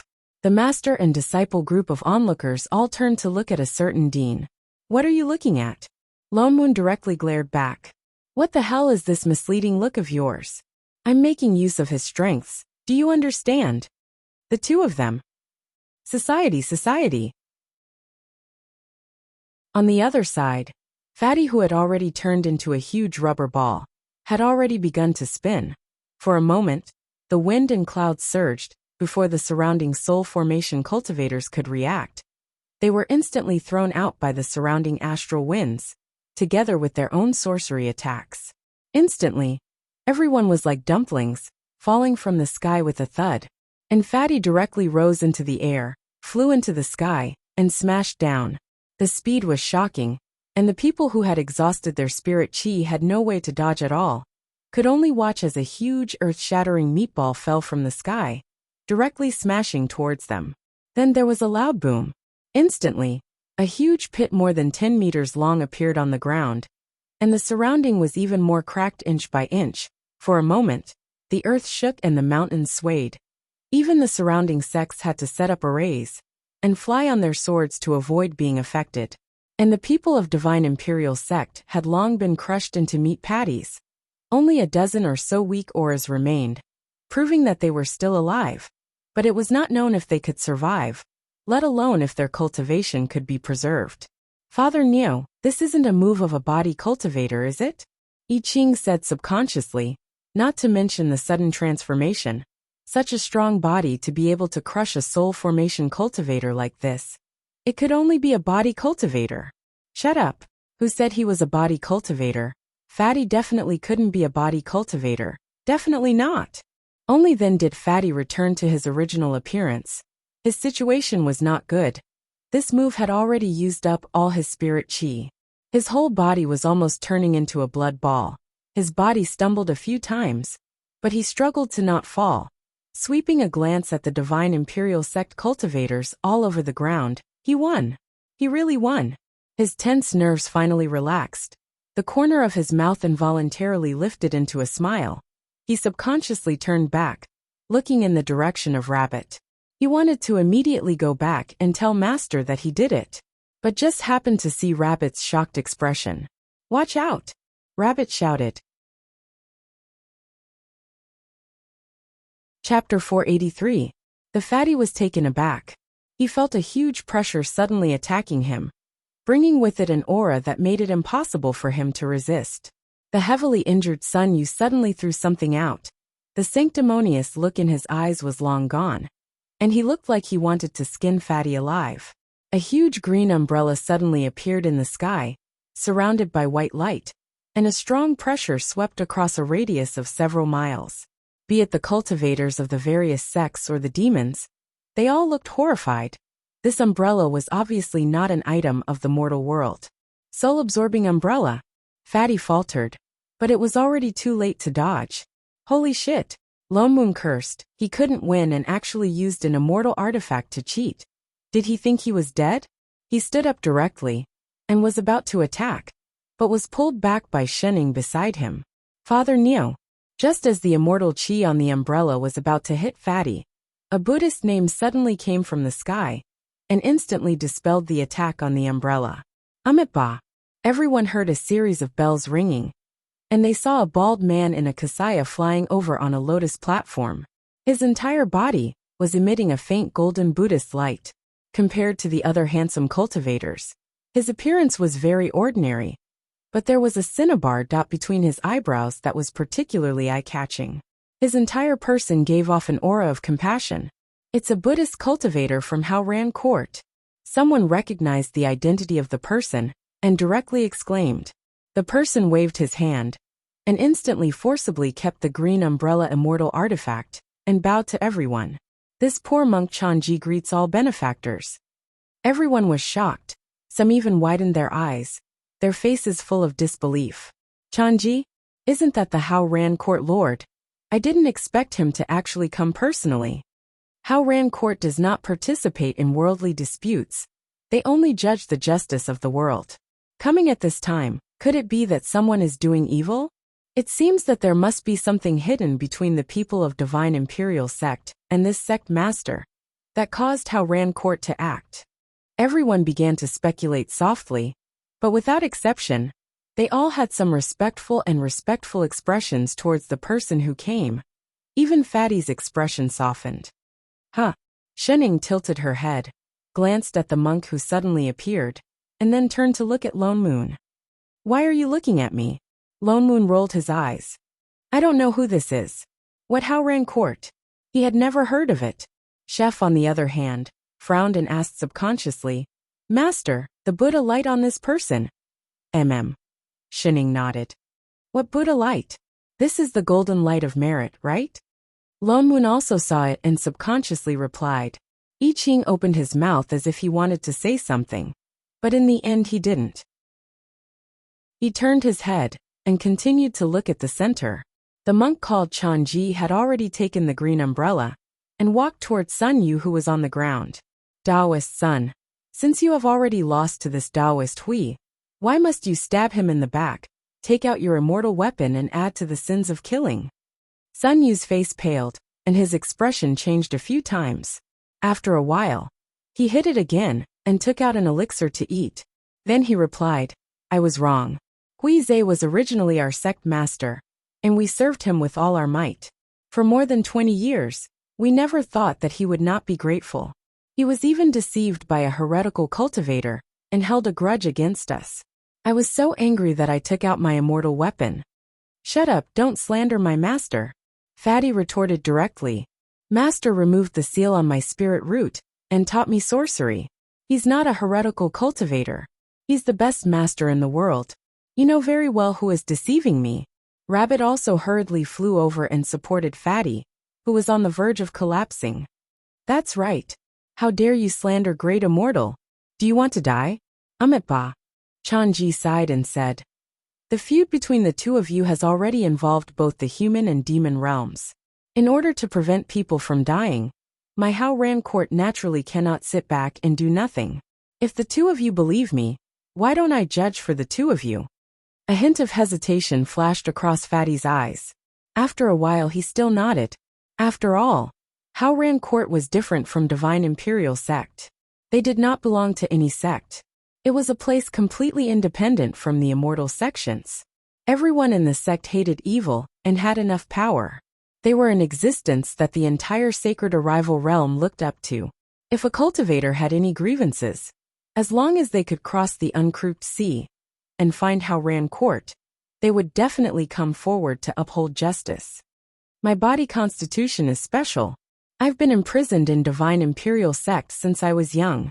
After I grew up, every 7 days, they would come and take away my flesh and blood. They sacrificed me to raise their cultivation. Fatty recounted his situation from beginning to end, including how the other party had set up restrictions in his sea of consciousness to prevent him from cultivating, so that they could better control him. And Sun Yu was the same as before, refusing to admit it. Sect leader, I know that you have a lot of misunderstandings towards us. That's why you believe in nonsense like the flesh sacrifice array. You couldn't cultivate in the past. I can understand your resentment towards my sect. Now that your cultivation has suddenly increased, I don't know what method the heretic cultivator used on you. You have to be on guard. My master is not a heretic cultivator. Fatty was obviously no match for the old fox Sun Yu. Sect master, the 23 soul formation elders of our sect, and the traveling immortal elders all treat you sincerely. How can you use sacrificing flesh and blood to slander them without any evidence? You. Who said we don't have evidence? Lone Moon could not sit still anymore. He directly appeared beside Fatty. Master. You. Fatty was delighted. He was about to step forward when Lone Moon stuffed a handful of pills into his mouth. He swallowed it and coughed. Meditate and regulate your breath. Lone Moon glared at him. If you don't know how to speak, then shut up. Fatty's aura visibly weakened. He took a few steps back, and obediently sat down to regulate his breath. It's you. Sun Yu recognized at one glance that this was the person who took Hui Zhe away. It's you, this heretic cultivator, who bewitched the sect master. Heretic cultivator? Lone Moon laughed coldly. In this world, there are people who call me supremacy, some call me young emperor, and some call me daddy.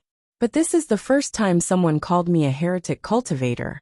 Let me ask you, which eye of yours saw that I am a heretic cultivator? Humph. Sun Yu snorted. Your cultivation level is strange. You even let Hui Zhe ascend to the soul formation stage in a short span of more than 10 years. This cultivation level is obviously abnormal. Perhaps it's not stable at all.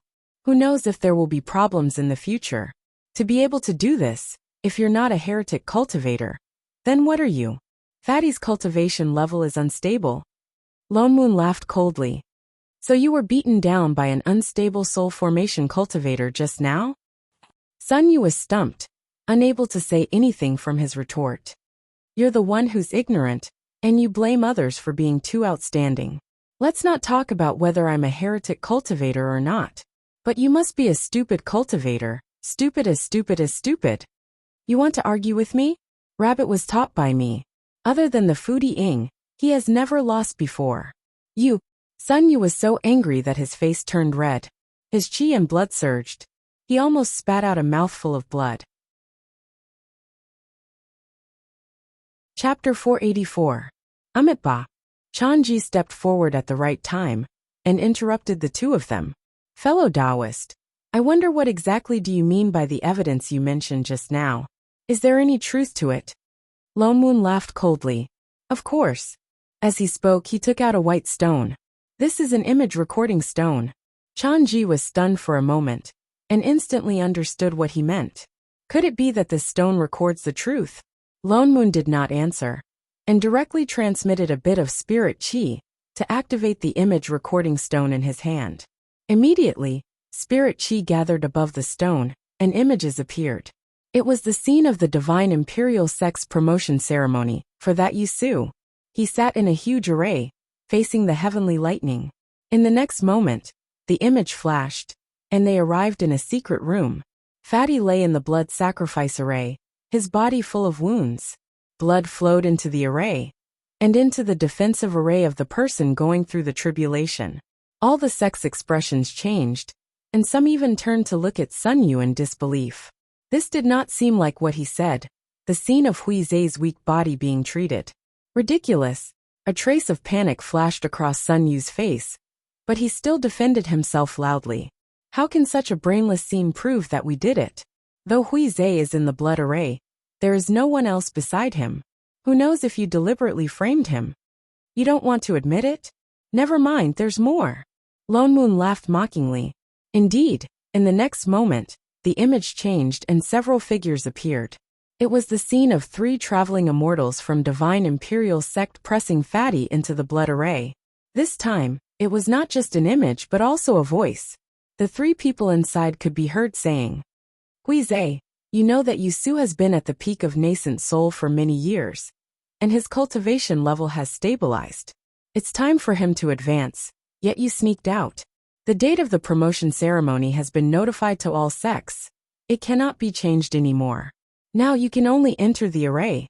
Zai, we have no choice. Who asked you to be disobedient first? We didn't want to be so cruel.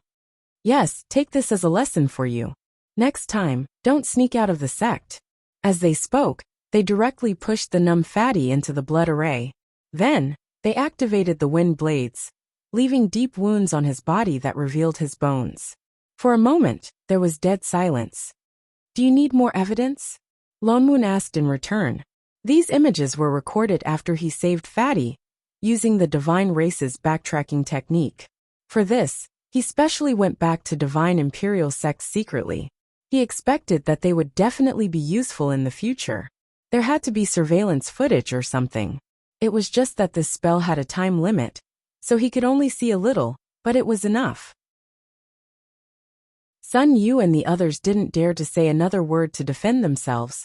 Their faces were even paler, as if they had already foreseen how Divine Imperial Sect would be condemned after this incident. Amitabha. Chanji also sighed. His gaze towards Sun Yu was full of disapproval. His voice also deepened. Fellow Taoist son, Divine Imperial Sect uses human flesh and blood to sacrifice to the array to raise their cultivation. Such a vicious act is no different from that of an evil demon. You people are not worthy of being called immortal cultivators. Benefactor Huize heavily injured all of you today. It can be said that it is fate. It is all because of the bad karma that you have created. Sun Yu was even more afraid to make a sound. Chanji also continued. As the Lord of Haoran Court, I will definitely not condone your evil acts. From today onwards, within 3 months, Benefactor Sun, please go back and order the entire sect to abolish the cultivation that was raised through human flesh and blood, no matter if it is soul formation or traveling immortal cultivators. And within 300 years, the disciples of the sect are not allowed to leave the sect. This is to return justice to fellow Taoist Huize. Court Lord. Sun Yu was shocked, as if he wanted to refute. But if anyone has the slightest hesitation, Chanji did not wait for him to finish and continued. My Haoran Court will go to Divine Imperial Sect and personally execute it on your behalf. Sun Yu lowered his head, but didn't dare to argue anymore. Even the other people of Divine Imperial Sect all lowered their heads. But when the other sects heard this, a hint of joy flashed across their eyes. Divine Imperial Sect was known as the #1 immortal sect of the Sacred Arrival Realm. Naturally, it had the most disciples. Not allowing disciples to leave for 300 years. That meant that the other sects had 300 more years to develop. Who knows who would be #1 by then? Everyone, please sincerely repent and reflect on your mistakes. Chanji put his palms together and called out the name of Buddha again. Lone Moon looked at this monk in confusion. He really didn't think that this monk who rushed out to say that he wanted to uphold justice really had some tricks up his sleeve. These cultivators actually really listened to him. They didn't even have the intention to fight back. Could it be that this so-called Haoran court was really so prestigious? It was practically like the law enforcement agency of the immortal cultivation world. The relevant departments? Fellow Taoist Huize. Chanji turned to look at Fatty behind him, revealing a kind smile. Fellow Taoist's body is special. I have cultivated for many years and traveled the world. But I have never seen such a special case. But I think this is not a good thing. Although fellow Taoist has already found justice, your days in the future will not be too peaceful. His meaning was very clear. As long as Fatty's body was not resolved, there would be people who coveted his flesh and blood. After all, flesh and blood that could directly raise one's cultivation, it was hard not to covet it. Fatty naturally knew this as well. His expression darkened. Fellow Taoist, if you don't mind, Chanji continued to suggest, you can follow me back to Haoran Court to stay temporarily. My sect is full of Buddhist cultivators. The last thing we can't stand is the smell of blood. To fellow Taoist, this must be the most suitable place? Once the storm has passed, you can come and go on your own. What do you think, fellow Taoist? Haoran Court? Lone Moon frowned. He subconsciously opened his mouth and said, where will Fatty go with you? All right. Before he could finish, Shening suddenly appeared out of nowhere, directly agreeing to the monk's request. Chanji was stunned. He looked at Shening, who suddenly appeared, subconsciously looked around. Where did this girl come from? He actually did not notice. Shening, what are you doing? Lone Moon glared at her disapprovingly. Father Nyo, eating small animals all day will get boring. It's time for a change. Get lost. When have you ever been so diligent? Shening had already turned to look at the monk. I say, Master Deng, can I bring family and burdens to your house? She pointed at Father Nyo, then at herself and Chef. His surname wasn't Deng? Chanji was stunned, then regained his senses. He put his palms together and said, since they are friends of fellow Taoist Huize, of course they can. Oh, then let's go. Shening waved at Chef. Chef, quickly pack your things and let's go. Yes, Master, no problem, Master. I Ching looked around, remembering that he did not seem to have much to pack, so he casually picked up Fatty, who was meditating. Fatty. Rabbit. Chapter 485. The war between the two realms ended just like that, with Fatty taking on a whole bunch of enemies. Shening, Fatty, and the rest stayed in the southern land for 2 days, before they officially decided to leave for Haoran Court. Rabbit was crying his eyes out. He held onto Fatty's hand reluctantly. Brother Fatty, you have to come back and see me. He even stuffed a few bags of carrots into Loman's hands. Eat when you're hungry. Remember to come back and look for me when you're done. Oh yes, don't let Great Immortal see you. Don't worry, Brother Rabbit. You're my best friend. I'll come back to see you when I'm free. Fatty looked reluctant as well. He quickly kept the carrots and patted his chest. No problem. Lone Moon, who had seen the whole thing. Why don't the two of you just get together? It's getting late. Fellow Taoists, let's go. Chanji looked at the sky and reminded them. Lone Moon nodded. Thinking of Fatty's weight, he did not choose to fly on his sword. Instead, he took out something and threw it out. Instantly, it turned into a huge spirit boat. It was snow white and emanated spirit chi. Under the sunlight, it shone with a colorful light. The deck of the boat was even more exquisite. It was obviously the product of burning spirit stones. Chanji silently stuffed the lotus seat that he had taken out halfway back into his pocket. Let's go. Lone Moon led the group onto the boat. He turned back to Chanji and said, "Court Lord Chanji, please lead the way." "Of course." Chanji nodded. He walked forward and gave Lone Moon the general direction of how ran court. Lone Moon set the direction of the immortal boat and took the opportunity to chat with Chanji. He also asked him about the basic situation of how ran court. Coincidentally, how ran court was on the uncrouped sea, east of the southern land. It was much faster to go there from the southern land than from the outside. The uncrouped sea was filled with astral winds all year round. It was also a place full of yin qi.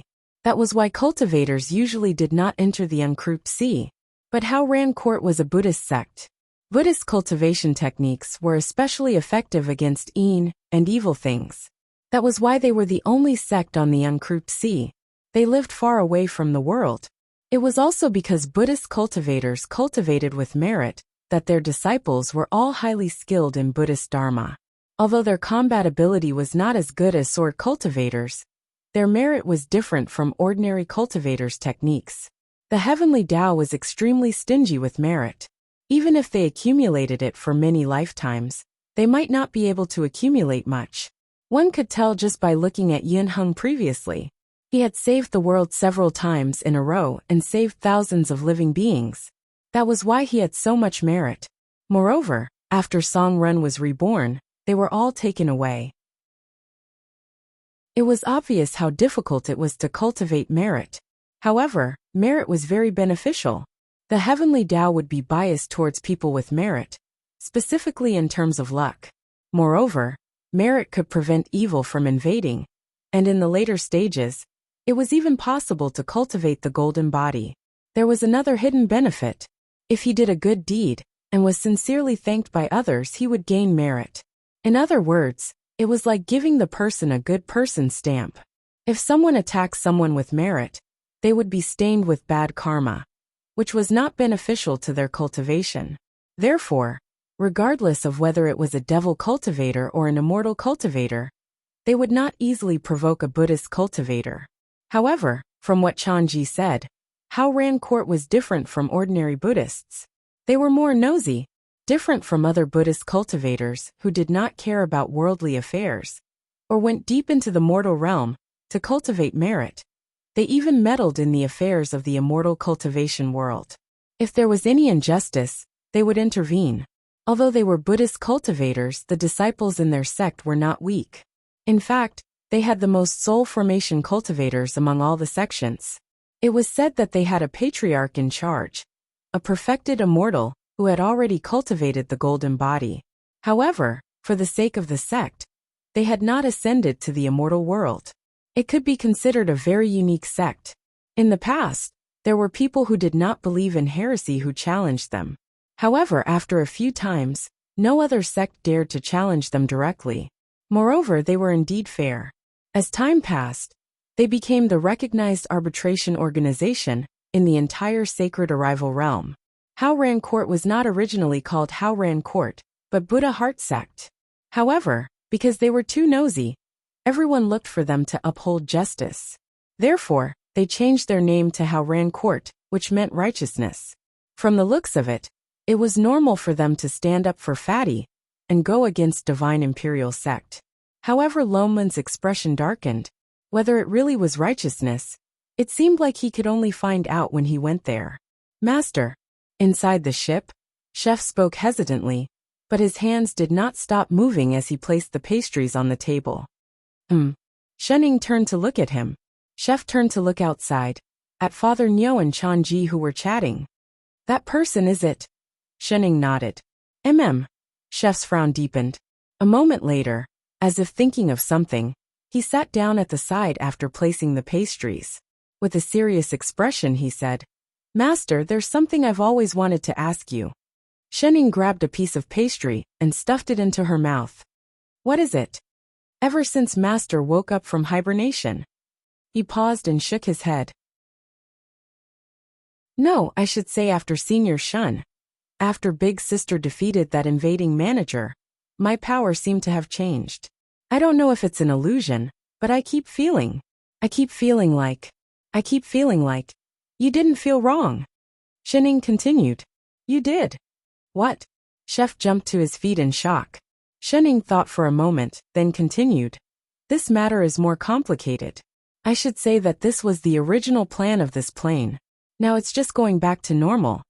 Then Kai Tian and the others. That's why my sister said they were messing around blindly. If that's the case, what about you, Master? What will you do? As if thinking of something, his face paled. He grabbed the person in front of him and looked her up and down. Will you become like before because of me? Shenning dropped the pastry in her hand after being pulled by him. What a waste. Master. Seeing that she did not respond, I Ching became even more anxious. Don't worry. Shenning waved her hand. I'm fine. Nothing will happen to me in the future. But, even if you're different, you're still my assistant. That won't change, right? Do you understand? He did not understand. In other words, you'll have to work for me for the rest of your life. Shenning tilted her head and thought about it. As for the specific reason, I'll have to look at it again to be clear. But your change will not affect me at all. You won't go into hibernation again. I Ching looked at her seriously for a while. After confirming that what she said was true, he heaved a sigh of relief. That's good. Should I tell Father Nyo about this in advance? That's good too. There's no need for that. She immediately shook her head. Now is not the time to talk about it. What's more, there's still a big matter to settle. She seemed to have thought of something. Her eyes narrowed. It hadn't started yet. If Father Nyo wanted to blow up, he could blow up later. Anyway, he should be used to it by now. A zero.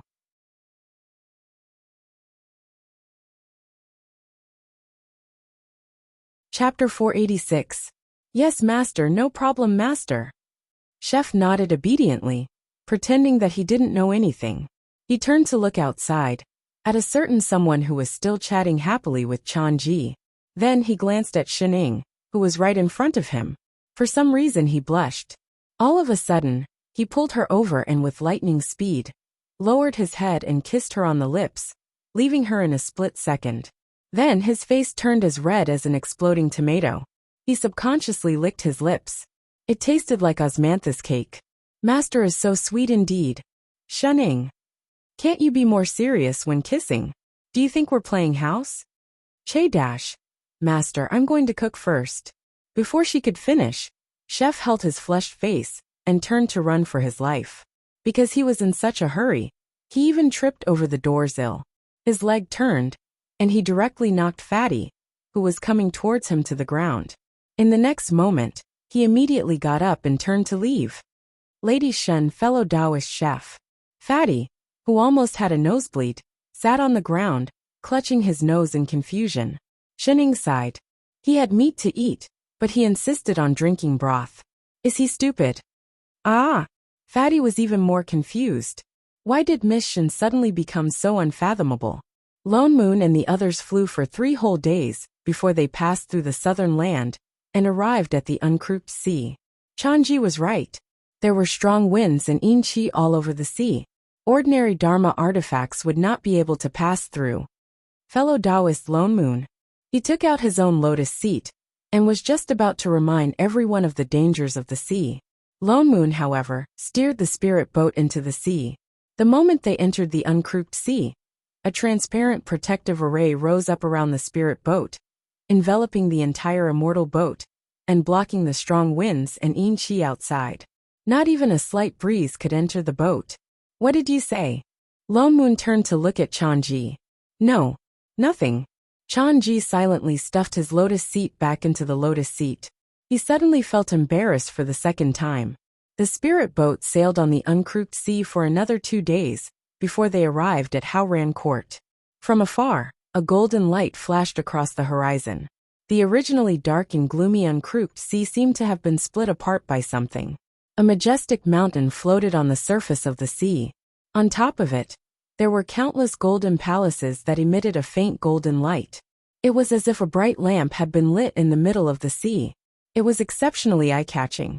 As they got closer, they realized that it wasn't that the palaces were originally golden, but that they were surrounded by a faint layer of Buddhist light, which made them golden. Fellow Taoists, we've arrived, Chanji said with a friendly smile. Lone Moon then controlled the spirit boat to fly in and stop in the square of a huge hall. As soon as he got off the boat, he heard a faint Buddhist voice coming from the hall. Compared to the extravagance of the other sect masters, Chanji was much more low-key. Even on the square, there were only 2 Buddhist cultivators who came to welcome them. Chanji stepped forward to speak to the 2 disciples. A moment later, he turned back to look at Lone Moon anxiously and said, "Something has happened in the sect. I have to rush over to deal with it. Fellow Taoists, you must have had a long journey. Why don't you rest in the guest rooms first? I will go over later and show you around Haoran Court. What do you think? Since it's urgent, Court Lord, please go ahead. There's no need to mind us." Lone Moon nodded politely. Chanji then instructed the 2 disciples beside him to lead them to the guest rooms. Lone Moon looked at the 2 Buddhist cultivators in front of him. He realized that their cultivation levels weren't very high. They looked like they had just reached the golden core stage. Judging by their bone age, they didn't seem very old either. However, there was already a faint layer of golden light surrounding their bodies. However, to be able to train by the court lord's side, they must be quite talented. "Fellow Taoists, are you 2 disciples of Court Lord Chanji?" Lone Moon asked casually. The 2 of them paused and turned to look at him. Then they answered respectfully, "Supremacy, we are just ordinary disciples guarding the mountain in Haoran Court. We are not the Court Lord's disciples." "Oh." Lone Moon's eyes narrowed. "I see that the 2 of you are quite talented, but you are just ordinary disciples. Haoran Court is indeed an impressive place. Even the disciples under your sect are so outstanding. Supremacy, you flatter us." The disciple bowed politely. Although he spoke modestly, his eyes unconsciously became a little warmer, and there was even a little bit of glory in them, as if this kind of praise was only natural. "Esteemed guests, we have arrived at the guest rooms." The 2 of them stopped outside a quiet courtyard. The Buddhist cultivator on the left took out a restriction token and hung it outside the courtyard door. Instantly, there was a flash of light. The courtyard door opened automatically, revealing a small building inside. "Esteemed guests, please enter. We will not disturb your rest any further. Thank you for leading the way. This is my duty." The 2 of them bowed again before turning around and leaving. Lone Moon and the others walked in and found that the inside was even bigger than it looked from the outside. In front of them was a very big courtyard. In the middle of it was a small lotus pond. Beside the lotus pond, there were green trees and a small pavilion. Opposite them was a 3-story wooden building. It looked very elegant. The moment they entered, they felt the thick spirit chi rushing towards them. No wonder there was a restriction outside. The spirit chi in this small courtyard was comparable to that of ordinary cultivation cave abodes. "It looks like we will have to stay here for a while." Lone Moon turned to look at them. "There are quite a lot of rooms here. The first floor is for chef to cook. We will stay on the second floor. Shening, you can find a room on the 3rd floor." Why? She did not want to climb the 3rd floor. Lone Moon rolled his eyes. "Look at your bad temper. If we don't stay away from you, you will tear the building down. If you don't stay on the top floor, who will? AI so troublesome. Why must there be a 3rd floor?" "Shut up." He glared at her. After thinking for a while, he added, "At most, I will set up a transportation array for you on the 1st floor." Oh, he should have said so earlier if there was an elevator. "Let's go and tidy up first." Lone Moon then walked towards the small building. Chef also took out his kitchen utensils and prepared to change the kitchen. He had just taken a few steps when he realized that Shining was standing in the same spot. "What are you doing?" "Father Neo, what is that?" She suddenly pointed to the pond in the courtyard. Lone Moon took a look and answered, "A lotus. But it should be a spirit lotus for it to grow in such a place." "Oh," Shining replied. "This pond doesn't seem as clean as the river where the rabbit lives." "Nonsense. The southern land is a spirit river. What's more, there are things planted in this pond. The pond water is naturally not as clear as the river water," Lone Moon replied casually. Seeing that she still did not want to move, he could only drag her all the way up. "The transportation array can only be set up later. This time you climb up for me."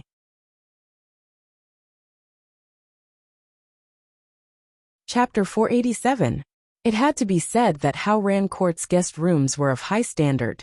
Not only was it a place to receive guests, but all the utensils inside were very exquisite. What's more, he actually found some fasting pills, spirit-returning pills, and other common elixirs in the room. Lone Moon glanced at the elixirs, then turned to I Ching. Chef, what do you think of this Hao Ran Court? Did that Chanji really want to help Fatty? Or did he have other motives? I Ching frowned and poured a cup of tea for Shining, who was sprawled on the table. Don't trust him completely. No. Fatty retorted subconsciously, without a hint of suspicion. Isn't Hao Ran Court the fairest place? And Master Chanji blocked the immortal artifact for me just now. He doesn't look like a bad person. Master, I think they don't. Fatty's voice became softer and softer under Lone Moon's gaze. Finally he shrank into a ball, feeling wronged. Someone so stupid that he was sold by Divine Imperial Sect for decades. With your intellect and judgment, what right do you have to speak? His heart hurt. He missed Brother Rabbit. Lone Moon ignored him, and turned to continue speaking to Chef. I think this Chanji's timing is too coincidental. He didn't come earlier or later. He just had to come when Fatty was beating up Divine Imperial Sect. Although on the surface, he was indeed on Fatty's side, and Divine Imperial Sect also paid a price. But he still felt that something was strange about this. If he has other motives, what are they? I Ching asked. This was something that Lone Moon could not figure out. The only thing that people coveted about Fatty was his special physique. Buddhist cultivators cultivated merit and could not kill. They could not be tainted by the smell of blood. They were indeed the only people who would not have evil intentions towards Fatty, especially when Fatty's identity was completely exposed. No matter how he looked at it, Hao Ran Court's action seemed to be an act of justice. It was frank and without a trace of selfishness. But it was precisely because of this that he became even more suspicious. Suddenly thinking of something, Lone Moon turned to look at a certain person sprawled on the table. Shining, why did you agree to let Fatty come here in the first place? Speaking of which, she was the one who agreed to let Fatty come to Hao Ran Court. Although after the secret of Fatty's physique was exposed, it was indeed not suitable for them to stay in the southern land for long. After all, demons preferred Tripitaka's meat. Shining tilted her head and answered. Because of that light bulb. Before she could finish speaking, a familiar voice suddenly came from outside. Fellow Taoists, have you rested well? The few of them exchanged glances and walked out. Only then did they see Chanji waiting outside the courtyard. Court Lord Chanji, you came so quickly. Lone Moon greeted him. Have you settled the important matters in the sect? He seemed to have thought of something and frowned. It's just some daily matters. It's just that I was in a hurry, so I went over to take a look. I hope everyone doesn't mind. What are you talking about, Hall Master? I'm already very grateful for your hospitality. You're too kind, fellow Taoist. Chanji smiled even more warmly. After another round of exchanging pleasantries with Lone Moon, Chanji suggested that he bring them around the sect to familiarize themselves with the place. Lone Moon naturally would not reject this opportunity to openly explore Hao Ran Court. Hence, he followed Chanji out the door. Chanji did not seem to have any reservations either. He led the group from the guest rooms in the side hall. They first went to the main hall for a stroll, then brought them to the side halls on the left and right, as well as dozens of halls of various sizes. Along the way, they met many disciples. Some had high cultivation levels, but there were indeed many high-level cultivators. Compared to Divine Imperial Sect, there were many more. What's more, they were all like Chanji, amiable and friendly. Lone Moon did not know if it was because they were Buddhist cultivators, but they did not have the arrogance that other cultivators had. What's more, they all had Buddha's aura around them. The more Lone Moon looked at them, the more uncomfortable he felt. Yet he could not put his finger on what was wrong. If he had to put his finger on it, he would say that the entire sect's atmosphere was overly harmonious. There was no sense of impatience at all. This is our sect's pill refinement room. Chanji pointed to a small hall in front of them. Oh, you guys refine pills too? Lone Moon asked subconsciously. Chanji smiled and said, Hao Ran Court is far away from the mortal world. It is not as convenient to go out to sea as other immortal sections. To avoid trouble, the disciples of our sect refine some regular pills themselves. Although they are not as good as other pill refinement sects, because how Ran Court is bathed in Buddha's aura all year round, the ordinary pills that they refine are surprisingly more effective than ordinary pills. Oh, there's such a thing. Lomun's eyes narrowed. Indeed. Chanji nodded. Then, as if recalling something, he turned to Fatty and said, "Oh yes, fellow Taoist Huizhe. You were seriously injured in the battle with Divine Imperial Sect. I wonder if you have recovered. If you don't mind, there are spirit recovery pills in the guest rooms. They can help alleviate your injuries." "Thank you, Court Lord." Fatty hurriedly bowed and said, "When we were in the southern land, Master helped me heal my injuries. I have recovered now. He even refined 100 flying swords to repay his debt." "That's good." Chanji heaved a sigh of relief. Then he brought them into the pill room to look around. Indeed, as he said, there were only some commonly used spirit herbs in the pill room. They really only refined some commonly used pills. After exiting the pill room, he led them around the remaining halls. They were all very ordinary places, and there weren't even a few disciples around. Only then did he bring them to the back of the mountain. As they walked, he introduced, "The back of the mountain is where the sect cultivates spirit herbs. It is also a place where the disciples meditate and cultivate. It is still early now. It is the time when there are many people." Just as he finished speaking, the few of them passed through a field of low-level spirit herbs. Suddenly, a huge pond appeared in front of them. At first, it looked to be about 100 meters wide. There were many lotus flowers in the pond. Red petals filled the entire pond. A faint golden light enveloped the lotus pond. I Ching, who was carrying his master, stopped in his tracks. His eyes widened, and he subconsciously turned around. "Master, this place." Shining adjusted her position. She moved her head from Chef's left shoulder to his right. "I smelled it from afar." I Ching's expression immediately darkened. The three people in front did not notice the people behind them. Lone Moon and Chanji walked forward and realized that there was an empty space beside the lotus pond. There were hundreds of disciples sitting cross-legged on it. All of them were in a meditative state. Their bodies were also surrounded by the same Buddhist light as the one around the lotus pond. "This lotus pond has been here since the founding of our sect. I heard that it was personally built by the founder of our sect. It is said that it has been here for millions of years." As if he knew what they were thinking, Chanji smiled and explained, "Back then, the founder achieved his Tao and ascended to immortality here. That is why every generation of disciples in our sect sees this place as a holy land. They meditate here every day. Perhaps because of this, over time, the lotus pond has also gained some Buddhist qualities." "I see. No wonder there was Buddhist light above the pond." Chapter 488. Chanji led the few of them around the meditating disciples and walked to the side of the pond. He plucked off a lotus seed and handed it to Lone Moon. "The lotus seeds in this pond are bathed in Buddhist light every day. They have already turned into spirit plants. We only get one lotus every 100 years. Not only can they be made into Dharma artifacts, but the lotus seeds also have the miraculous effect of calming one's mind. Fellow Taoist, why don't you give it a try?" "Oh." Lone Moon received it curiously. Indeed, a thick wave of spirit chi surged towards him. It did not even lose out to top-grade spirit herbs. There was even a faint pleasant fragrance. Habitually, he turned around and was about to hand it to a certain foodie. "Foodieing you?" "No." Shening rejected immediately, a look of disgust on her face. "I hate vegetarian food. Forget it if you don't want to eat it. Little ingrate, do you think I want to give it to you?" Lone Moon glared at her and started to pick up the lotus seed. Shening glanced at the lotus in his hand and narrowed her eyes. Suddenly she said, "Chef." "Yes, master." "Where do the lotus pods grow?" "Naturally, it grew out of the lotus." "Lotus? Is it the same as the dandelion in the radish?" "Yes, master.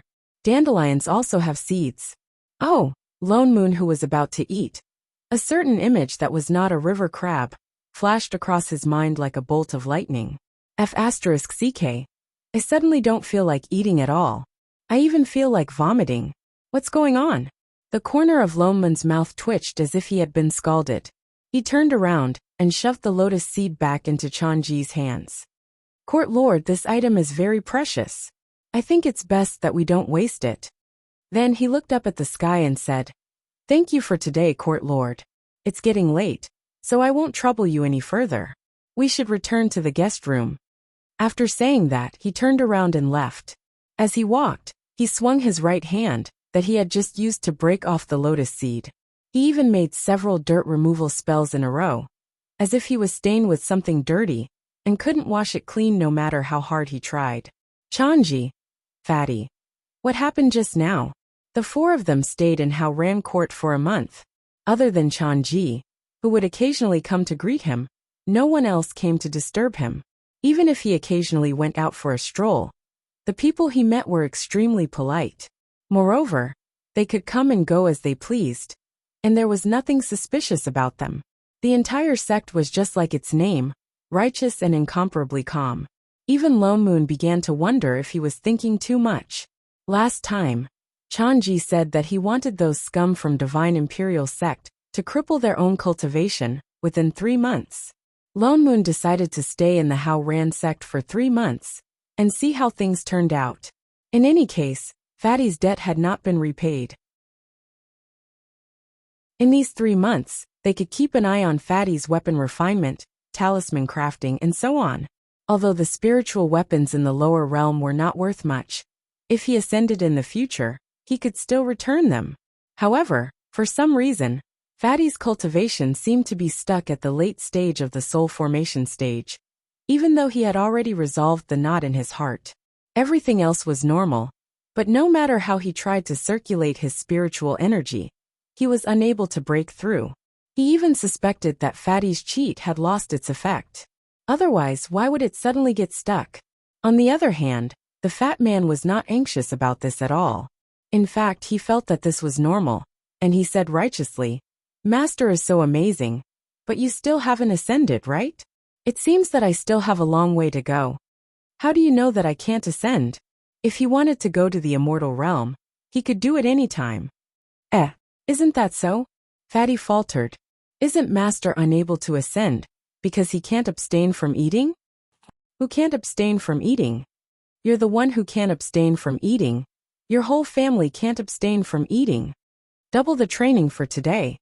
No, Master. Get lost. Who's your master? Perhaps it's because of the realm gate. I Ching looked up at the sky and said in a low voice, The seal on the realm gate has not been lifted.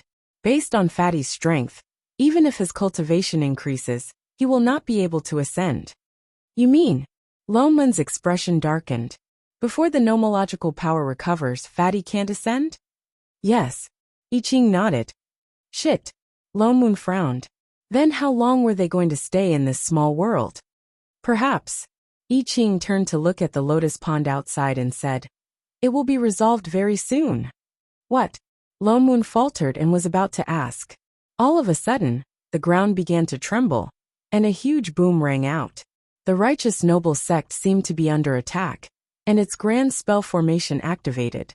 Golden light spread out to cover the entire sect, and even the restrictive spells in the courtyard were dispelled. What's going on? Lone Moon stood up. The shaking did not stop. In fact, it seemed to be getting stronger and stronger. The usually quiet sect started to make noises. There was also a faint cold aura coming from the ground. On closer inspection, it seemed to come from the bottom of the sea under the mountain. The two of them walked out. Fatty also sensed that something was wrong. He released his divine perception to take a look. Indeed, the disciples were flying out of the sect in a panic. Most of them were flying towards the sea under the mountain.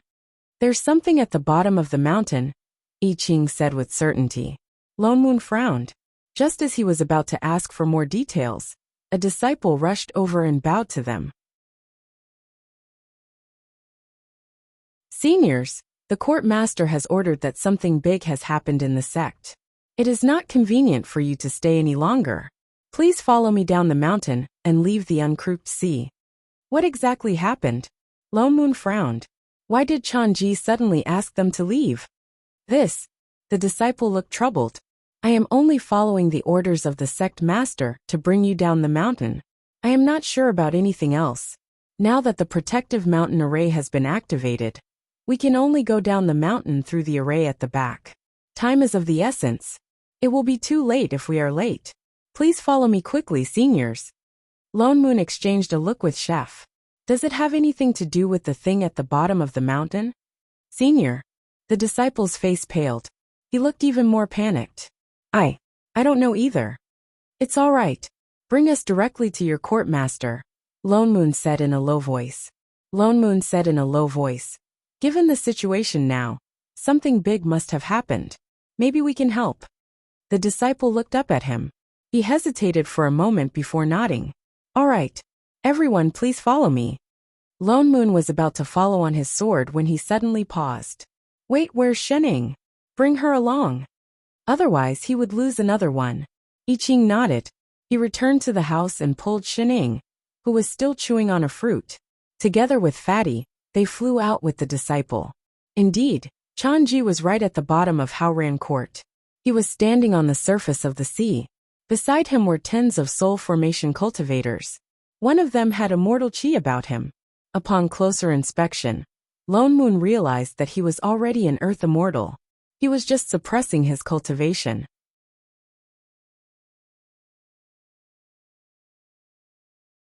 Chapter 489. They seemed to be working together to maintain an array formation. It was a very complicated multi-layered array formation.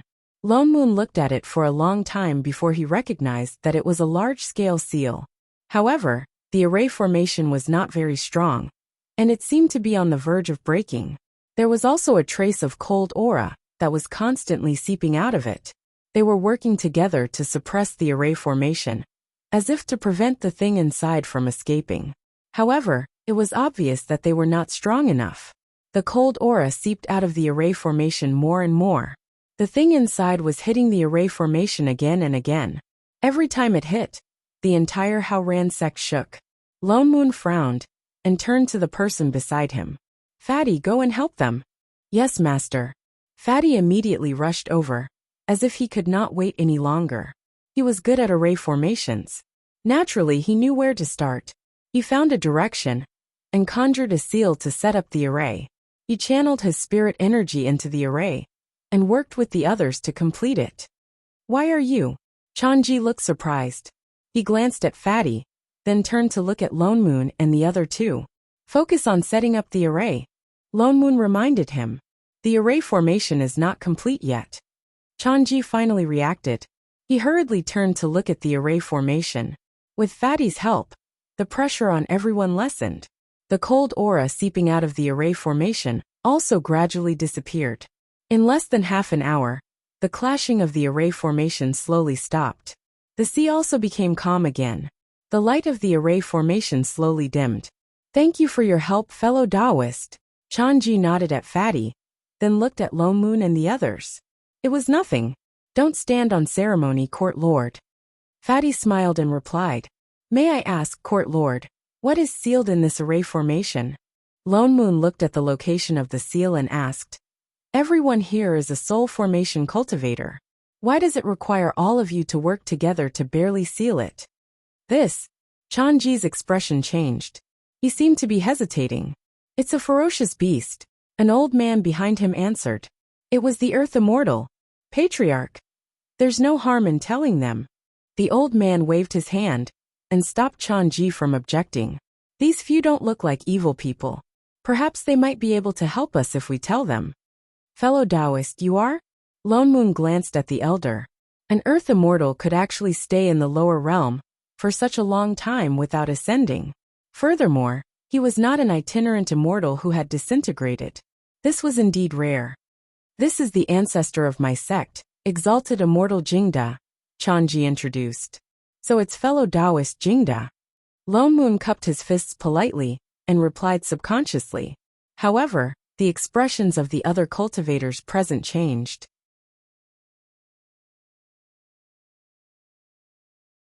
Jingda's status in the sacred arrival realm was different from that of the other cultivators. It was not wrong to say that he was the #1 cultivator in the cultivation world. Perhaps because he was a perfected immortal, everyone addressed him as exalted immortal. Lone Moon blurted out, "Fellow Taoist." Even Jingde could not help but frown, but he did not deliberately correct him. Trapped beneath this seal is the ferocious beast Draconic Weep. What sob? Lone Moon was really shocked and his eyes widened. What? Shening turned to look at Chef out of habit.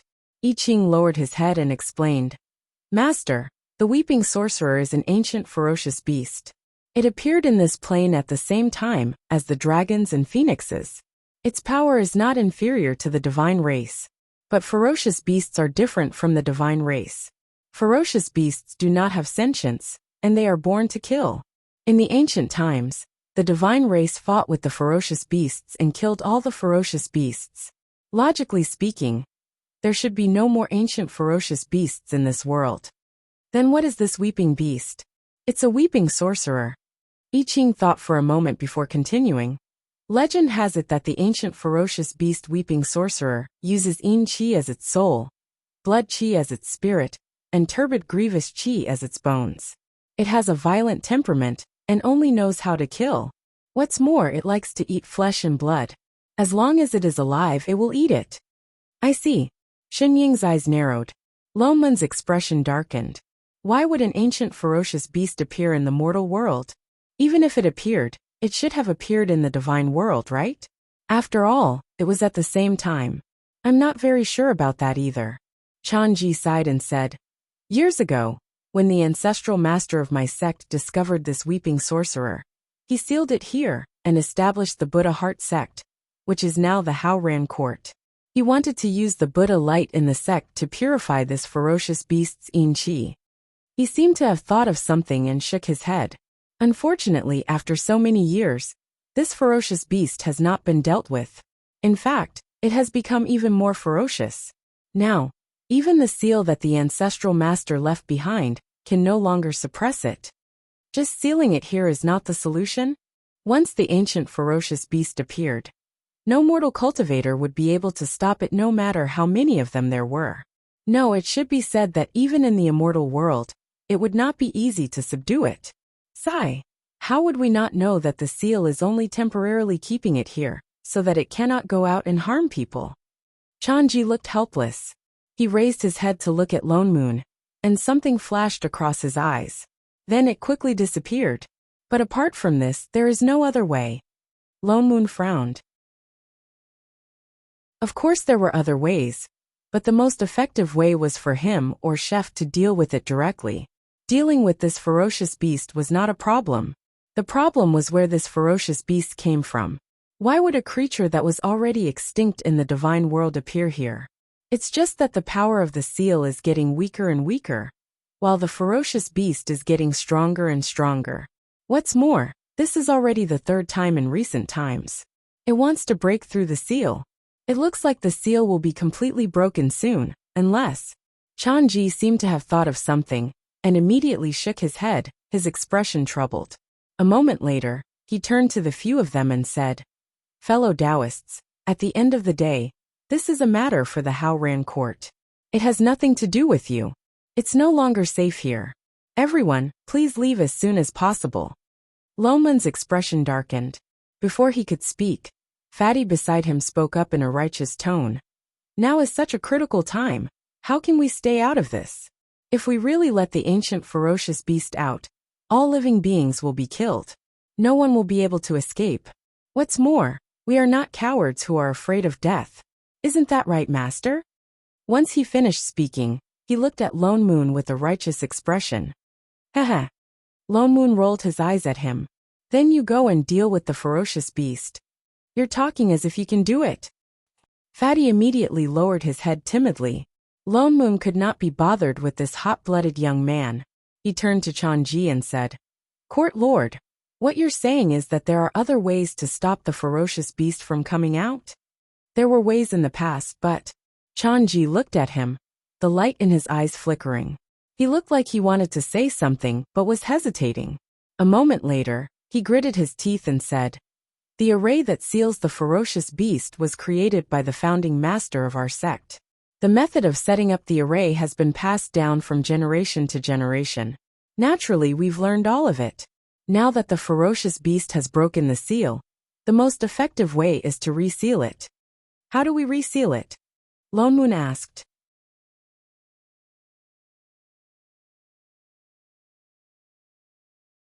Chapter 490.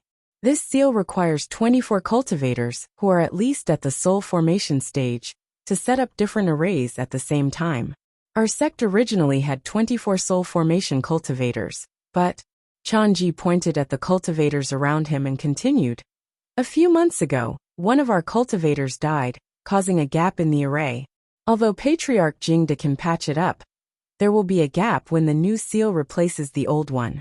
If no one is guarding the place now, we will not be able to defend the array. If no one is guarding it, the beast will take the opportunity to escape. That's why we don't dare to reseal it.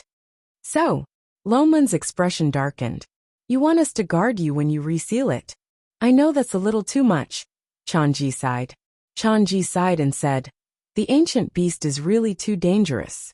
Although it's only for a moment, it's hard to avoid other problems. That's why it's always been our sect's elder, who personally guards the array. Sigh, everyone please leave quickly. If it's just guarding the array, we're willing to try. Fatty quickly stepped forward and said, Court Master, we can't delay the sealing of the beast. Leave it to us. Chanji was still hesitant. Guarding the array is very important. Fellow Taoist Huize alone, I'm afraid. Fatty could only look at Lone Moon for help. Master. Chanji also turned to look at Lone Moon inquiringly. Lone Moon's eyes narrowed. After a while he sighed and replied, including me and Chef, the three of us should be enough. Since Fatty had already agreed, Lone Moon could not reject. Then let's do it. Only then did Chanji look relieved. He cupped his fists and bowed solemnly to the few of them. This is for the sake of the world. Chanji thanks everyone. The cultivators behind him also looked delighted. Their eyes lit up as they looked at the few of them. There's no time to lose. Let's start now. With that said, the few of them lined up and returned to their original positions. Chanji pointed to the middle of the group and said, everyone, please guard the eye of the array. Be careful not to let the yin qi inside leak out. Fatty nodded and walked towards the center of the array. Lone Moon and I Ching exchanged a look before pulling Shunning over to stand with them. At Chanji's command, the Earth Immortal and the Soul Formation cultivators activated the array. Instantly, many different types of arrays appeared above their heads, layer by layer. In less than a moment, the huge array reappeared beneath their feet. The sea below them began to surge unstably, as if something was about to jump out of the array. Fatty's expression became even more nervous, as he hurriedly summoned his spirit sword and cast a spell.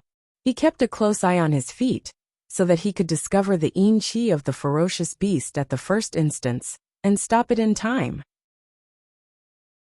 He was highly focused and his heart was in suspense, afraid that he would miss something.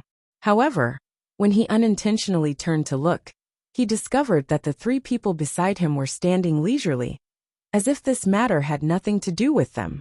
They did not even lower their heads to look at the formation. Not to mention the person, who was focused on munching on the fruit. Fatty stared blankly for a moment, a dumbfounded look on his face. Master, weren't they supposed to guard the array together? Why did it seem like he was the only one who was nervous? What's the rush? Lone Moon gave him a look, as if he was looking at an idiot. Although the actors are in place, the show hasn't started yet. What did he mean? Before Fatty could react, the new seal above them had already been completed, forming an array that was exactly the same as the one beneath their feet. It was slowly descending, about to replace the seal below them. Suddenly, he heard a crisp cracking sound, as if something had been opened. He saw that in the middle of the two overlapping arrays, a huge black hole had opened up. It was right in the middle of the array, right beneath their feet. In an instant, the entire sky was filled with yin qi, filling up the entire array. The seal had been opened. Not good. Fatty's heart jumped. He turned and shouted in Chanji's direction. Court Lord, the ferocious beast is about to. Before he could finish speaking, he saw Chanji suddenly smile at him. It was no different from before, but for some reason, it was filled with malice. Fatty felt a chill run down his spine, and a chill ran down his spine. Only then did he realize what was going on. In the next moment, the ground beneath their feet sank and their vision turned black. The few of them instantly fell into another world, and the array above them disappeared. Their surroundings fell silent. Only the familiar sound of someone chewing on a fruit could be heard. Lone Moon conjured a fire elemental spell to light up the surroundings, but it was only limited to the few of them. Everywhere else was still pitch black. Master! Fatty was still in a daze. He turned to look at Lone Moon, as if he was a wounded cub. What? Lone Moon rolled his eyes. Is this the first time you've been lied to? Don't worry, you'll get used to it after a few more times. What kind of logic was that? Fatty frowned, but for some reason, he did not feel that upset anymore. After a while he said, Master, you're saying that Court Chanji was lying when he said that he was going to reseal the ferocious beast. He purposely locked us in here. The seal was indeed a lie, but the ferocious beast might not be the same. Ah! Fatty was stunned. Roared in the next moment, a loud roar resounded in his ears. A few meters away, 2 balls of red light suddenly appeared and floated towards them. Upon closer inspection, they realized that they were actually a pair of eyes. Beneath the eyes was a huge monster that they could not see clearly. Its entire body was black, and it was shrouded in layers of black yin chi. It opened its huge mouth, and was about to bite the few of them. Fatty felt his heart sink. In the next moment, his entire body seemed to be frozen. He could not move at all. The overwhelming pressure seemed to be crushing him. He instinctively wanted to kneel down, but Lone Moon pulled him back and lifted him up. Seeing that the huge beast was about to bite him, I Ching was just about to act when Shenning suddenly frowned. She said coldly, "It stinks." With that said, she suddenly raised her hand and slapped the beast. "I told you not to breathe at people. Don't you have any F***king idea that you have bad breath?" With a loud bang, the ferocious giant beast instantly smashed into the ground with a loud thud. A few crisp cracking sounds could be faintly heard, as if something was breaking. Awu, the thick, indistinguishable yin chi on the ferocious beast's body instantly disappeared. Its head was directly stuck in the crack in the ground, unable to be pulled out no matter how hard it tried. It could only widen its pair of bloodshot eyes and look in the direction of the few people in horror. Its huge body trembled, and after a long time, it finally let out a weak cry. Meow, Fatty, I Ching, Lone Moon. What happened to the ancient ferocious beast? Chef silently kept his sword. If he had known, he would have done it earlier. He would not have troubled Master. Chapter 491. It was as if Fatty was meeting Shenning for the first time. He scanned her from head to toe in disbelief. Was Miss Shen so powerful? As if sensing his gaze, Shenning suddenly turned around and handed something over to him. With a serious expression she asked, "Do you want some fruit?" Fatty paused. He looked at the fruit in her hand that was obviously bitten off. Why was she asking him to eat fruit again? Wait, could it be that she despised the fact that the beast had just spat on the fruit? Was that why she wanted to give it to him? No. Miss Shen was definitely not that kind of person.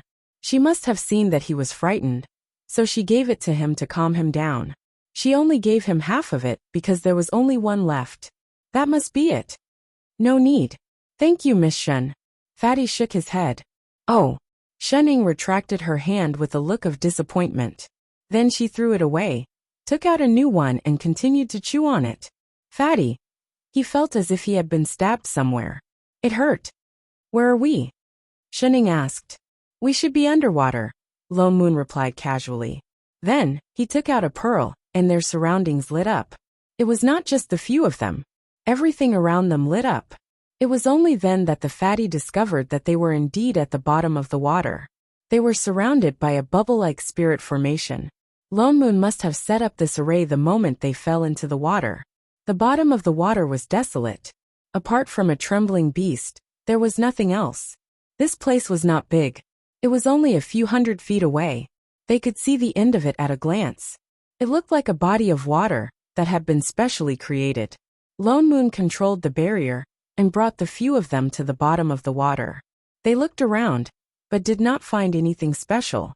Master. Fatty looked at Lone Moon, who seemed to be looking for something.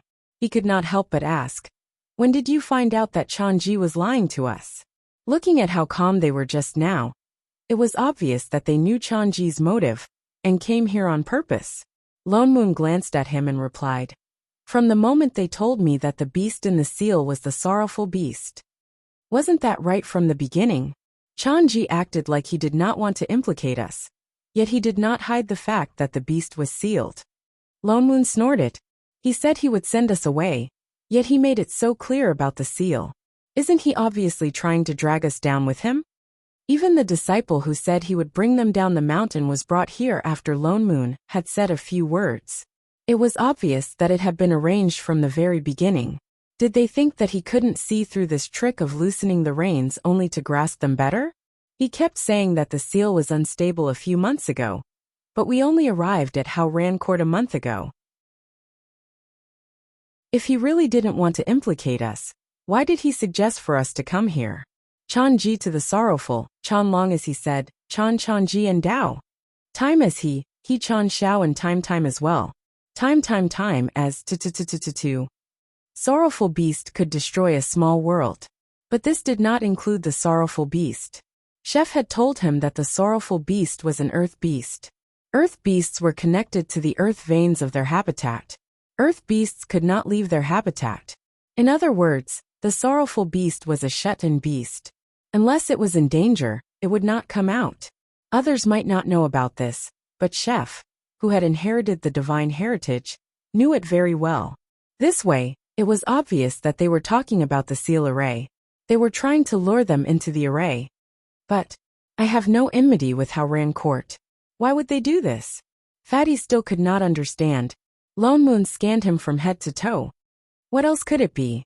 Fatty paused and pointed at himself. Me. Do we have any other Tripiakas meat here? What was Tripiakas meat? But they are Buddhist cultivators? Fatty's eyes widened in disbelief. We can't be sure if they are real Buddhist cultivators. Lone Moon frowned. They must have other motives for locking us here. Let's find out what else is here apart from the beast. So the few of them looked around, but still did not find anything special. Chef, did you find anything? I Ching shook his head. We can see everything here at one glance. There's nothing strange. That's strange. Lone Moon frowned. Why did they put in so much effort to lock us in here? Maybe they don't want to do anything. Shenning suddenly said. The two of them paused and then reacted. That's right. Those people did not know what they were capable of. At most, they would think that they were soul formation cultivators. Under normal circumstances, if they came in and there was a beast inside, it was most likely that, at that moment, 3 pairs of eyes looked down at the beast below. The beast whose head was still stuck in the crack was shocked, and shook even more violently. Meow meow meow. The corner of Lone Moon's mouth twitched. He raised his hand and conjured a chain. He tied the beast up and pulled hard. Only then did Weeping Beast come out. The ferocious beast, which had finally managed to escape, looked up at them weakly. More accurately, it looked at Shining, and its whole body trembled. Meow, it cried out. It turned and lowered its head. Then it stuffed its head back in. This time it was not stuck. Its whole head was in the crack. Only a ball of black chi was left outside. It shook so hard that it looked like it was going to fall apart. Lone Moon. I Ching. Fatty. How timid was it? It's just a slap, that's all. Lone Moon had no choice but to pull it out again. He even conjured an earth elemental spell to fill up the crack in the ground. Weeping Beast had nowhere to hide. It turned around in a panic. Finally, its eyes rolled back and it fell to the ground motionless. It pretended to be dead. The 3 of them. They gave it 0 points for pretending to be dead. Did it think they were blind? Lone Moon sighed and did not care about it anymore. If Chanji and the others' goal was Fatty's flesh and blood, then it doesn't make sense for them to send him in. Weeping Beast liked to eat flesh and blood too. What good would it do them if Fatty was eaten? Lone Moon looked at the cowardly beast. Unless, there's something special about Weeping Beast. Lone Moon suddenly thought of something. He turned to I Ching and said, Chef, Throw the beast in your storage bag to Weeping Beast. The master and disciple pair turned to look at him and sent a wave of resentment. Shining. That has to be eaten. I Ching. That's master's. All right, I'll pay for your food.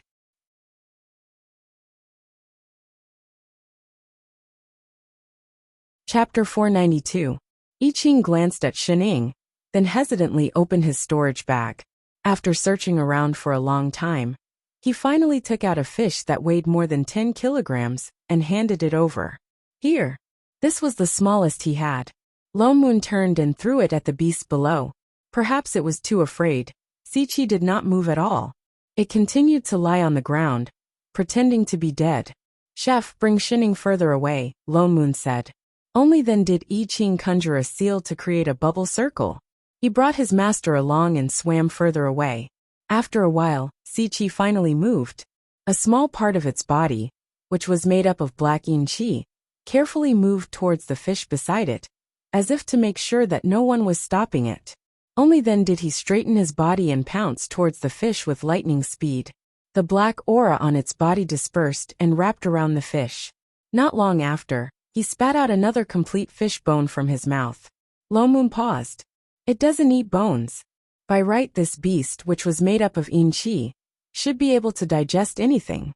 What's more, whether it was a demon or a human cultivator, bones contain more spirit energy than flesh and blood. Yet Sichi did not eat them. Could it be that Chanji and the other's goal was? Just as he was thinking about it, Sichi flipped over once again and began to play dead. There seems to be something on its stomach. Fatty suddenly pointed downwards. Lone Moon took a closer look. Indeed, there seemed to be something drawn on Sichi's stomach. He did not notice it because of the heavy yin chi earlier. Now there seemed to be a faint white light. He called Chef back and flew down to take a closer look.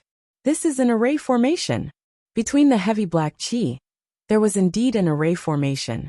It was glowing faintly, as if it had just been activated. The more Sichi trembled, the brighter the array formation became. It looks like a transportation array, I Ching said. Just as he finished speaking, there was a flash of white light. Something flew into the array formation. Lone Moon turned back and saw that the fish bone on the ground had disappeared. Chanji and the other's goal was indeed Fatty's corpse. Lone Moon's heart sank. He looked up at the group. Let's go into the array. He made a hand seal and activated the teleportation formation on Weeping's body. In an instant, a bright white light enveloped the four of them. In the next moment, their figures flashed, and they instantly appeared in another body of water. Compared to the darkness of the Weeping Beast, this place was the complete opposite. Golden light shone everywhere, and it was even a little dazzling. Large patches of golden light lit up below, as if the entire body of water had turned golden. He looked down and saw something emitting a golden light. This light was very strange. It was not aggressive at all. Instead, it was warm. Was this the light of merit? Lone Moon paused and subconsciously descended. What he saw shocked them so much that they sucked in a breath of cold air. Bones! There were corpses all over the ground, covering the entire bottom of the water, so dense that there was not a single gap. At first glance, there were hundreds of corpses. Some of them seemed to be eternally old, with half of their bodies submerged in the mud. Some of the skeletons were completely exposed, but they were not complete. There were even some skeletons with obvious signs of fracture. However, all of these skeletons were emitting a faint golden light. All of the light at the bottom of the water came from them. For a moment, the few of them were stunned and did not speak for a long time. Until Fatty murmured, "These are golden bodies, golden bodies." His face suddenly paled, and he began to breathe heavily, as if he had been hit by something. His eyes were listless. "Fatty." Lone Moon paused and then regained his senses. "What's wrong with you? Why are you suddenly? Wait, why are you crying?" "Crying?" Fatty was stunned. He wiped his face and realized that he did not know when his face was covered in tears. His expression was blank, but his face became even paler. "Yes, why am I crying? What's wrong with me? Master." Hey, Fatty, what's wrong with you? Don't scare me." He really looked too abnormal. I don't know." Fatty cried even harder, But his tears could not be stopped. They flowed more and more. He seemed to be unable to bear it and squatted down. I don't know. I'm just... Miss Shun, why am I? He subconsciously looked toward Shining, only to feel a strange emotion welling up in his heart. It was so heavy that he almost could not breathe. For some reason, he just wanted to cry at Shining. He also did not know why he looked for her. But he could not help it. Shin.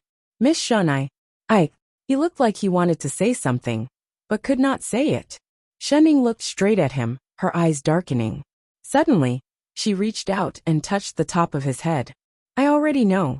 Fatty was stunned. He only felt a trace of warmth coming from the top of his head. Only then did his chaotic thoughts calm down. The strange emotion in the bottom of his heart also dissipated. In the next moment, he slowly closed his eyes and fainted. What's going on? Lone Moon reflexively helped Fatty up. What's wrong with Fatty? Shining did not speak. Even I Ching's expression darkened at the side, with a hint of anger. Chef. He could only look at I Ching. I Ching clenched his fists by his side, then said, Father Neo, a few days ago on an island near Haoran Court, I found many similar spirit herbs. What spirit herbs? Lone Moon was stunned. He did not understand why he suddenly said this. Soul-nourishing grass. Soul-nourishing. Lone Moon's eyes widened. You mean those elixirs with soul-guiding powder in them came from Haoran Court? Yes. I Ching nodded. The Unkrup Sea is full of yin qi. It is the most suitable place for soul-nourishing grass to grow, and the nearby islands are full of this kind of spirit herb. So only they could bear to add soul-guiding powder to ordinary elixirs. And only they had it. But what has this got to do with Fatty? I Ching's expression darkened. Father Neo, do you remember what happened to the cultivator that Master and I met? That cultivator was not a reincarnated. Lone Moon stopped mid-sentence. He suddenly thought of something. His face paled instantly. He turned to look at Fatty in disbelief. After that cultivator ate that elixir, he was immediately reincarnated, I Ching continued. The elixir naturally does not have such an effect. It only left a mark on his primordial spirit. Someone found this mark, and directly reincarnated him into this small world. Cultivators in the lower realm naturally do not have this ability, but Haoran Court has an earth immortal. I Ching's expression darkened. As someone from the immortal realm, he naturally has a way to interfere with reincarnation. Together with the soul-nourishing grass, it is not hard to guess who the person who reincarnated that cultivator into the same small world was. That elixir with soul-guiding powder only left a mark, so that the people of Haoran Court could more easily find his soul. And Fatty. Chapter 493. I Ching looked down at Fatty, who had already fainted, and directly conjured a seal. A stream of spirit chi instantly swept towards his primordial spirit, and in no time, a red mark slowly floated above Fatty's head. Haoran Court and Divine Imperial Sect are in cahoots. Fatty was already imprinted long ago. I Ching let out a long sigh and said, they racked their brains to transfer Fatty's corpse here, not wanting Fatty's soul to reincarnate into other small worlds. And in addition, rumor has it that the previous sect masters of Divine Imperial Sect were born weak and could not live past 30. All these added together, it's obvious. I Ching looked down at the surrounding bones and said word by word, it's not Fatty's first time being the sect master of Divine Imperial Sect, and these bones are all Fatty. The Fatty who would be stripped of his flesh and blood by those cultivators in every lifetime for ascension, and even his bones would be squeezed out of him to the last bit of merit. That's why when he arrived here, he suddenly became so abnormal, so agitated, because every piece of bone at the bottom of the water was all him. Because of his special flesh and blood, he was a golden body of merit in every lifetime. That's why in every lifetime he reincarnated in this small world, he died in the hands of those cultivators. For the so-called cultivation, they used him completely. They even left imprints on his primordial spirit, controlling all his reincarnations, and kept him in Divine Imperial Sect, like a pig waiting to be slaughtered. He couldn't help but cry to Shining, but it was just complaining, an injustice that even the heavenly Tao couldn't sue. He could only complain to Shining. Shit, Lone Moon shouted, a never-before-felt anger rising from the bottom of his heart. These bastards!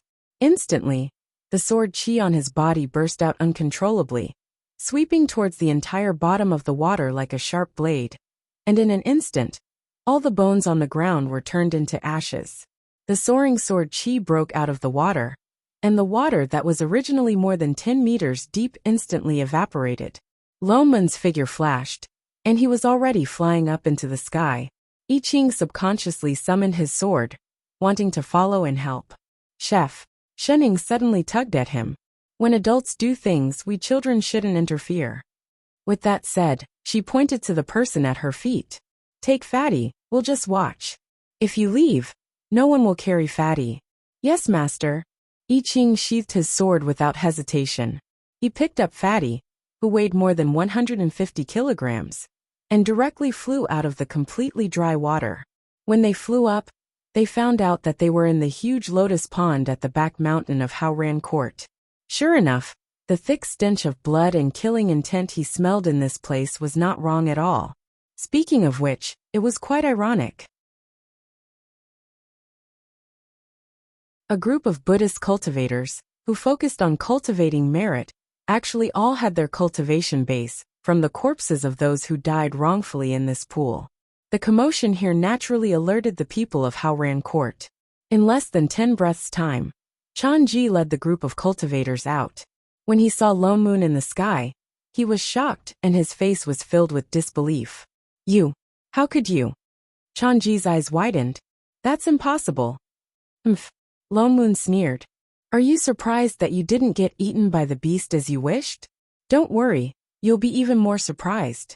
As soon as he finished speaking, he turned his hand and a sky full of spiritual swords instantly appeared. They densely occupied the entire sky and set up a sky full of swords. With a completely irresistible pressure, they blotted out the sky and covered the earth. Chanji's legs trembled. He lost his balance and fell from the sky. The other cultivators around him were the same. They were so suppressed that they could not even lift their heads. Who exactly are you? Chanji looked at the person in the sky in shock. The kind mask on his face was long gone. In fact, there was a vicious look on his face. This kind of power could not belong to an ordinary cultivator. Suddenly, he thought of something and widened his eyes. Could this person be someone from the upper realm? Who am I? I'm Fatty's master. Lone Moon's eyes turned cold. I'm not much of a person. I'm just very protective. Although he's a fatty, it's not your place to bully him. As he spoke, an even more powerful force descended. The people below could not withstand it. They felt their blood boil and spat out blood. Ayaya. Shenning clicked her tongue in an exaggerated manner. She looked up at the furious Father Nyo and said, Father Nyo really treats Fatty differently. I Ching paused and hurriedly said, Master is right. Chanji could not hold on any longer. Just as his divine perception was about to be crushed by the suppressive force, a figure suddenly flew up from the mountain peak. Heretic cultivator, don't you dare be so arrogant. The patriarch of Haoran Court, Earth Immortal Jingda, rushed out and threw the Dharma artifact in his hand at Lone Moon. Instantly, a huge green umbrella appeared in the sky. It grew 10 times bigger and emitted a white light. It attacked Lone Moon. Immortal artifact? Lone Moon paused. He recognized that this was the umbrella that Divine Imperial Sect had taken out twice. They were indeed jackals of the same tribe. The anger in Lone Moon's heart rose once again. He waved the sword in his hand. An array of sword chi flew towards the umbrella. Humph. You think you can defeat me? Before Jingda could finish his sentence, the umbrella was cut in half by the sword. All the immortal chi disappeared, and the umbrella fell to the ground. Lone Moon had not liked this umbrella for a long time. It was clearly a piece of trash. How many times had it appeared? Jingda's eyes widened in disbelief. His immortal artifact was immediately hit by a huge pain in his chest. The backlash from the destruction of his Dharma artifact hit him. His chi and blood flowed in reverse, and he spat out a mouthful of blood. He could not even fly his sword and fell to the ground with Chanji and the others. Oomph! What kind of trash dares to call itself an immortal artifact? Lone Moon's mocking mode was on full display. I'll show you what a real immortal artifact is. With that said, he turned his hand, and a huge golden bell appeared in his hand. It grew bigger instantly. I Ching, who was watching the show from below, stiffened. Frowning, he asked, "Master, Father Nio's is a divine artifact, right?" This was obviously the divine refining bell, one of the 10 great divine artifacts. Although this was obviously a replica that Father Nio had Sin Shu make, it was still a divine artifact. Shening patted his shoulder. "Hey, if Father Nio says it's an immortal artifact, then it is an immortal artifact, right?" "Master is right. That is an immortal artifact." Fatty, who had just woken up, the divine refining bell had already fallen. I Ching hurriedly brought his master and the 150-kilogram Fatty out of Hao Ran Court. They hid further away. In the next moment, there was a series of rumbling sounds. Under the immense pressure, a large portion of the originally magnificent palace collapsed. The entire mountain of Hao Ran Court began to collapse, falling into the sea below, as if it was falling apart. Just as Changji and the others were about to be crushed under the bell, a golden light flashed. The falling divine refining bell suddenly stopped in midair. Huh.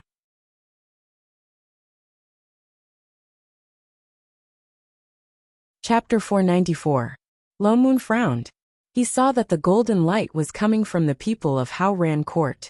The cultivators paused. Then a look of joy appeared on their faces. "It's the light of merit.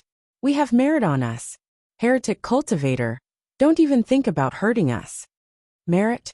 Lone Moon immediately thought of the pool of corpses. The anger in his heart grew. Stealing merit counts as merit? He turned his hand and used his assistant's ability.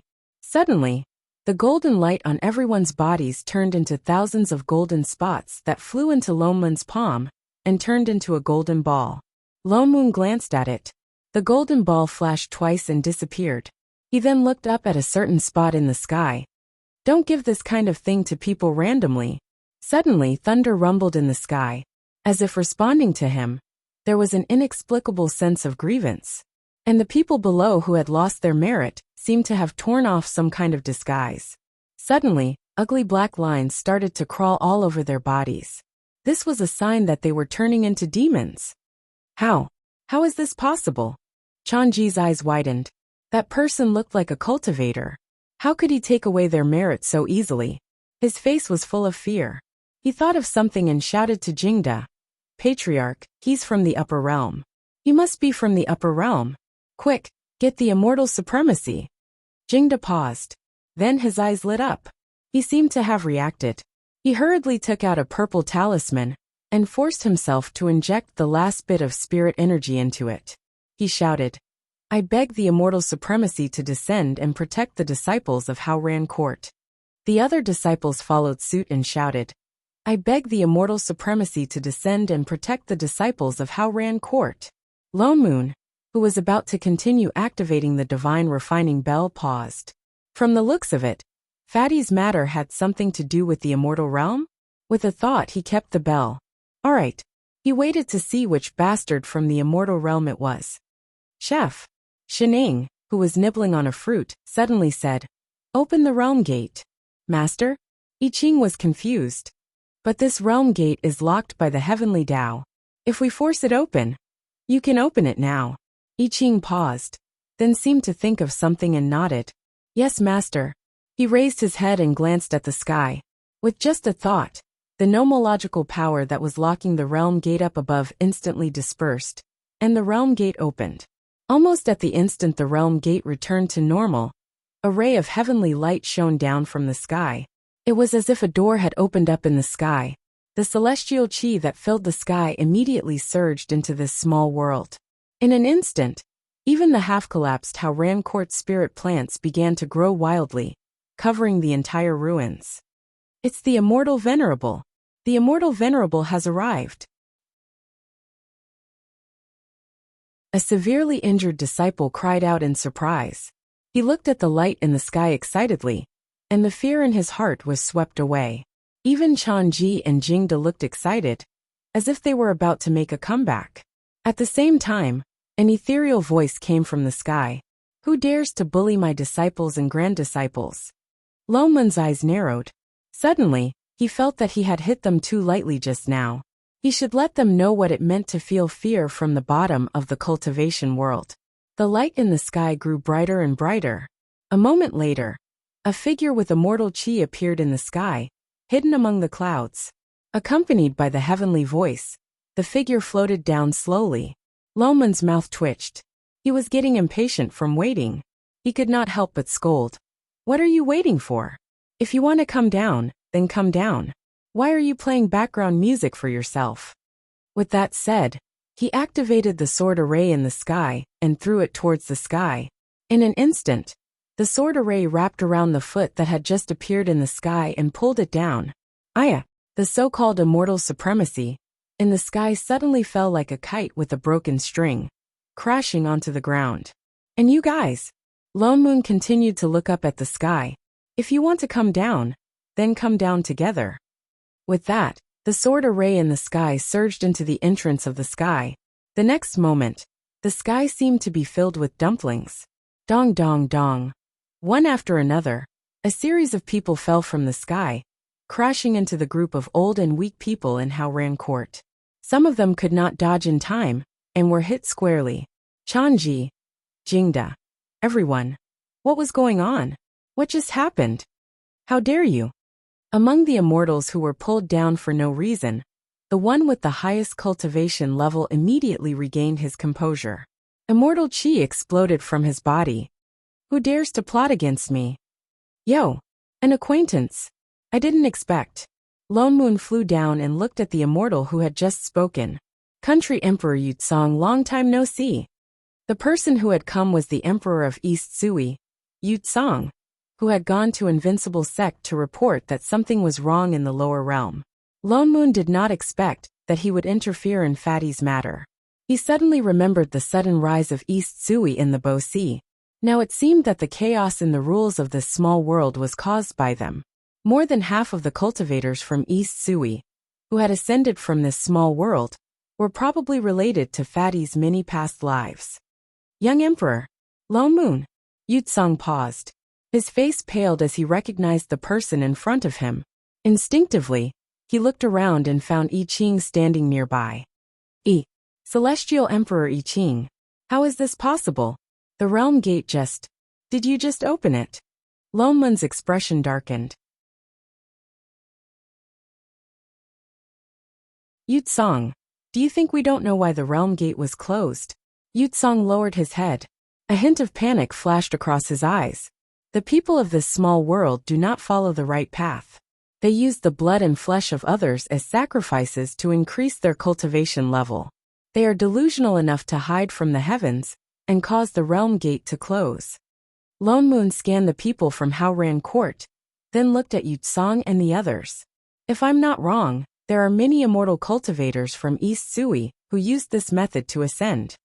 Yutsong's expression changed, but he forced a smile. Young Emperor Lone Moon, what are you talking about? We came to the lower realm today because the realm gate suddenly opened. We wanted to find out what was going on.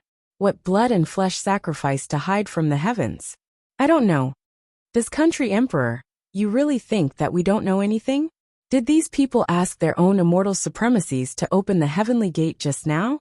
I do have subordinates who are Buddhist cultivators from this sect. But that has nothing to do with me.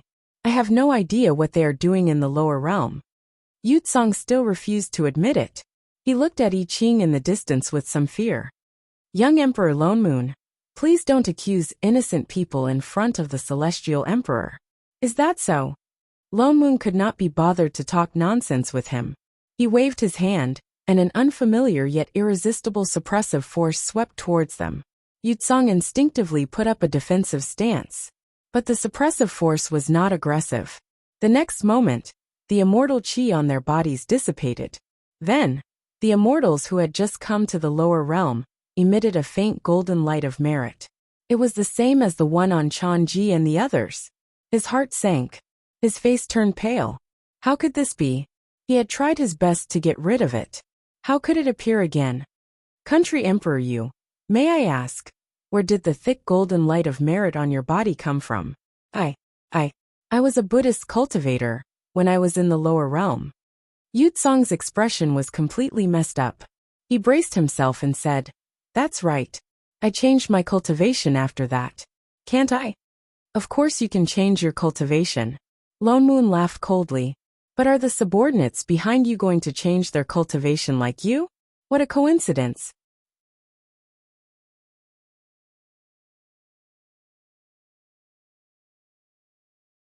Chapter 495. Yu Song was stumped by him, and his expression darkened. His gaze towards Lone Moon already carried a hint of hatred, as if he had predicted that today's matter would not end peacefully. He changed his flustered look from earlier and glared at him, saying, "Young Lord Lone Moon's action, are you going to stand up for someone else? I just can't stand you vermin disturbing the order of this world." What order? Yu Song laughed coldly. Why can't I have a more effective way of ascending when I have the opportunity at the sacred arrival realm? It's all cultivation. Is it wrong just because we are faster and easier? The method you're talking about is to conspire with the cultivators of the lower realm to sacrifice someone alive and use the primordial spirit imprint to imprison him for eternity. How could such a person be worthy of being an immortal? Why can't we? Yu Song retorted loudly. Not just him, the people behind him, including the people of Hao Ran Court, all looked as if it was a matter of course. Sacrificing him alone can help all of us achieve the great Tao. Why not do such a deal? If you want to blame someone, blame him. Why does he always have such a special constitution, born with a special body and spirit bones? And even his bones can emit merit. The more he spoke, the louder and more confident he became. He has such a special constitution, because of the heavenly Tao. Then we should use his flesh and blood to ascend. That should be our opportunity. The fact that we can successfully ascend to the upper realm is the best proof. This is the will of the heavens. What right do you have to say that it's our fault? The moment he finished speaking, the others echoed, feeling that they were making more and more sense. That's right. He was born with such a constitution, he should be food for others. A special body and spirit bones. Such a heaven-defying constitution should not appear in a human. That's right. He actually has the body of a special treasure. Of course, he only has the fate of a special treasure. Spirit plants and plants can all be used as immortal ascension materials. Why can't he? The more they spoke, the more outrageous they became. They no longer treated Fatty as a person, but as an object, a spirit plant. Fatty, who had just woken up, paled as he listened. His whole body began to tremble. His body swayed and he almost lost his balance. Shining helped him up. After some thought, she suddenly tilted her head and said, "You're a human. Don't bother with small animals."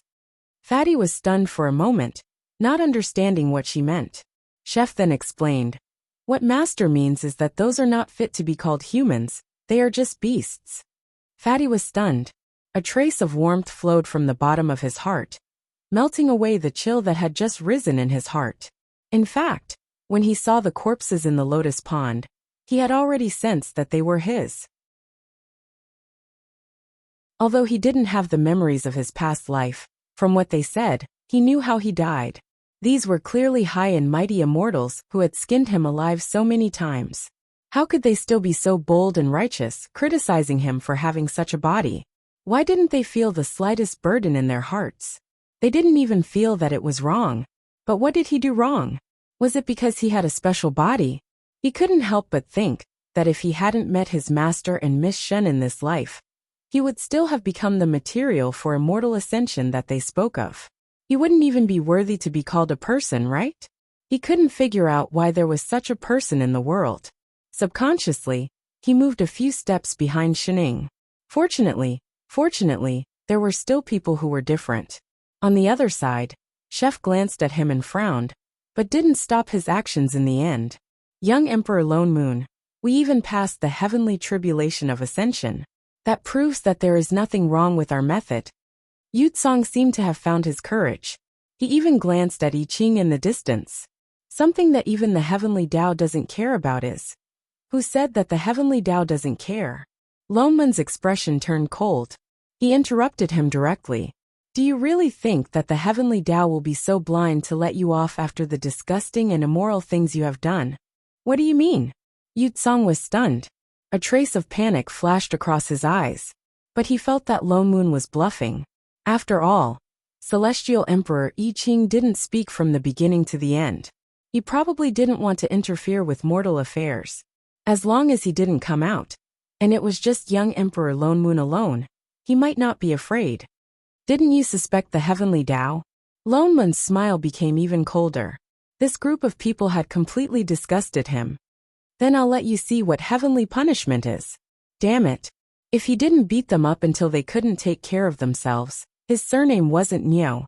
He couldn't be bothered to talk nonsense with them. He raised his hand. Instantly, a familiar pressure went towards them. Before Yu Tsong and the rest could react, they felt their bodies lighten. It was as if something was pulled out from their bodies. Looking closely, they saw that the golden light that was originally wrapped around them had all turned into spots of light. They floated towards Lone Moon and then disappeared. Yu Tsong was shocked. Those merit came from the flesh and blood of that special person in the previous life. After they ascended, they tried all kinds of methods but to no avail. They could only hide it. They didn't expect Lone Moon to take it away so easily.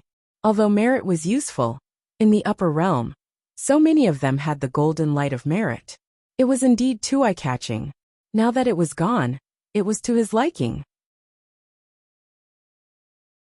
Although he didn't know what Lone Moon's goal was, he couldn't help but feel ecstatic. But the next moment his heart sank again. Lone Moon directly summoned the sword array that filled the sky. Only this time, it wasn't the sword array that was condensed from spirit chi. Instead, it was immortal chi. There was a fire in his heart. He didn't plan to hold back. In an instant, the entire heaven and earth was filled with sharp sword chi. Young Emperor Lone Moon is forcing us to make a move? Yu Tsong's face darkened. He totally didn't think much of Lone Moon. The people behind him exchanged glances. One by one, they summoned their Dharma artifacts and directly flew over. Lone Moon snorted. With a turn of his hand, the fan in his hand instantly turned into a long sword. Just as he was about to attack, he suddenly stopped.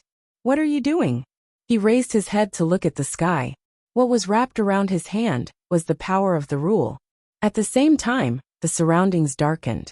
Large patches of thunder clouds suddenly appeared strangely in the sky. Layers and layers of thunder clouds suddenly appeared in the sky. Not a single ray of light could be seen. Between the layers of clouds, lightning of various colors flashed continuously. It brought with it a terrifying coercion of heaven and earth. Yu Tsong and the rest were stunned. They were shocked by the sudden appearance of the lightning tribulation that covered the entire sky. They stopped in midair and didn't dare to move. The coercion of heaven and earth above the clouds was really too terrifying. It was as if it was going to destroy heaven and earth. Even Yu Tsong had the urge to kneel down and worship under this kind of pressure. But this was a different scene in Lone Moon's eyes. There was no coercion of heaven and earth at all. Instead, from the layers of thunder clouds he felt a trace of excitement. Even the power of the rule wrapped around his hand became exceptionally lively. It was as if there was a tiny voice constantly pleading in his ear. Let me do it, let me do it, let me do it. Let me kill them.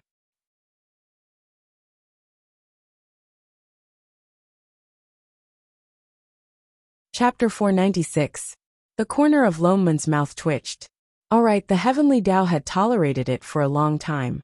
Looks like I don't have to do anything. So he kept the sword array and scanned the crowd below. Alright, I'll see how the heavenly Tao takes care of you vermin.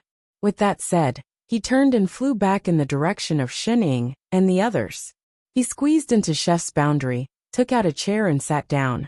Almost at the same time that Lone Moon sat down, the realm gate that had just been opened closed with a snap. The thunder clouds in the sky became even thicker.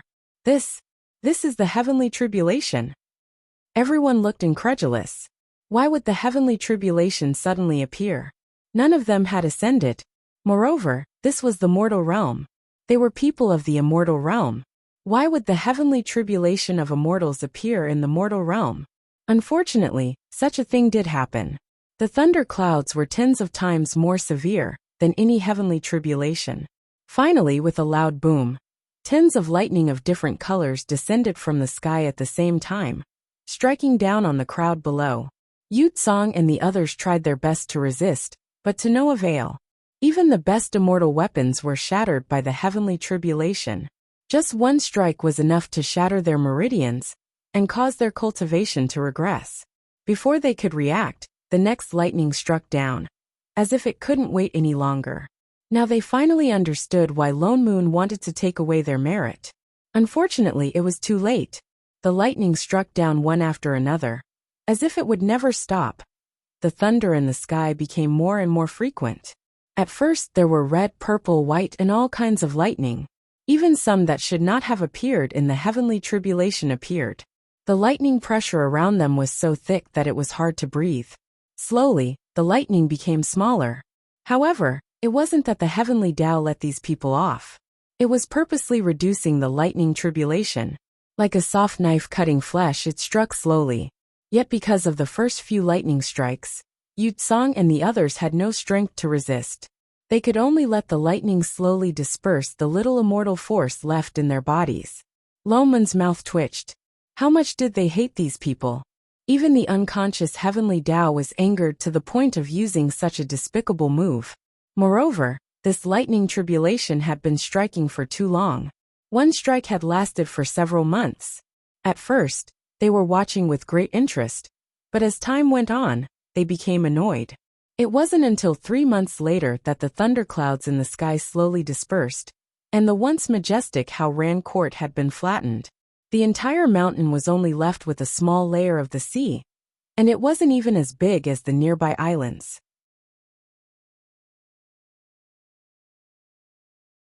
As for the original disciples, other than a few disciples with especially low cultivation bases who survived, including Yu Tsang and the rest, they all turned into that thick layer of dust on the ground. I Ching sensed for a moment before saying, "The nomological power of this small world has already recovered by half." Why is it only half? Lone Moon stared blankly for a moment, and then he realized that the nomological power that had just disappeared here was surging towards the north in large swathes, beginning to gather into thunderclouds. His eyes lit up instantly. Those tribulation clouds are floating towards Divine Imperial Sect. Indeed, the heavenly Tao remembered every debt clearly, and had already gone to collect it. Come, let's go to Divine Imperial Sect to watch the show. But, Fatty pointed at the sea ahead hesitantly. What about that ferocious beast? Although Weeping Beast was a shut-in beast, it was still an ancient ferocious beast. Lone Moon frowned. This was indeed a problem. That beastie still had to be dealt with. I think we don't have to care about it, Chef suddenly said. Although Weeping Beast likes to eat flesh and blood, it was originally a ferocious beast with Yin Qi as its soul, Blood Qi as its spirit, and Turbid Grievous Qi as its bones. Now that Haoran Court is gone, the corpses that filled the lotus pond have also disappeared. It won't be long before the Yin Qi astral winds on the uncrouped sea dissipate, and Weeping Beast will naturally disappear as well. Lone Moon stared blankly. You mean the Yin Qi on the sea came from that lotus pond? I Ching nodded. Shit. Lone Moon couldn't help but scold that bunch of scum from Haoran Court again. Indeed, they skinned a person alive so many times, and even piled the corpse at the bottom of the pond. It would be strange if it didn't generate grievous qi. What's more, the corpse could not be buried, and emitted Yin Qi all year round, causing the entire sea region to be bewildered. Weeping Beast did not suddenly appear, but was born from the Yin Qi. And the reason why the nomological powers of this world were in chaos was also very clear. Yu Tsang and the others used the flesh and blood of Fatty's many previous lives as sacrifices, causing the heavenly Tao to mistakenly think that they were Fatty, and to raise their cultivation and ascend to the immortal realm. By the time the heavenly Tao realized that something was wrong, it was already too late. What's more, the heavenly Tao did not have sentience. At most it was a super calculator that specialized in recording the rewards and punishments of living beings. After such a number of times it naturally froze.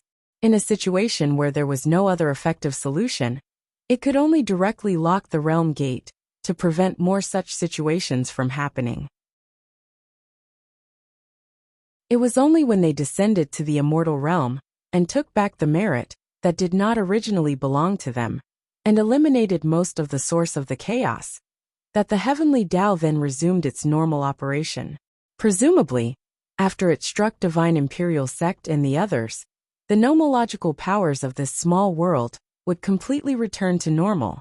At the thought of this, the more they wanted to see what happened to those people from divine imperial sect. Unfortunately, in the end, they still could not go watch this show, because Fatty was about to ascend. Almost at the same time that the nomological powers recovered, Fatty's spirit chi began to increase explosively. The tribulation clouds in the sky began to gather again. This time it was an ordinary lightning tribulation for ascension. Lone Moon glanced at the strength of the lightning tribulation, not the least bit worried about Fatty. This bit of lightning tribulation was probably not as bad as when he fed Fatty moves. Let's return to the immortal realm first. He instructed Fatty, then pulled Xining and Chef through the realm gate, back to the immortal realm. There was no problem with Fatty going through the tribulation. The key was that he was afraid that the people above would tamper with it. He remembered that in Yutsong's East Sui, more than half of the immortals used that cheating method to ascend. Although Yutsong was already dead, there was no guarantee that other people would not tamper with Fatty. That was why they had to return as soon as possible, find out where Fatty was ascending, and guard it in advance.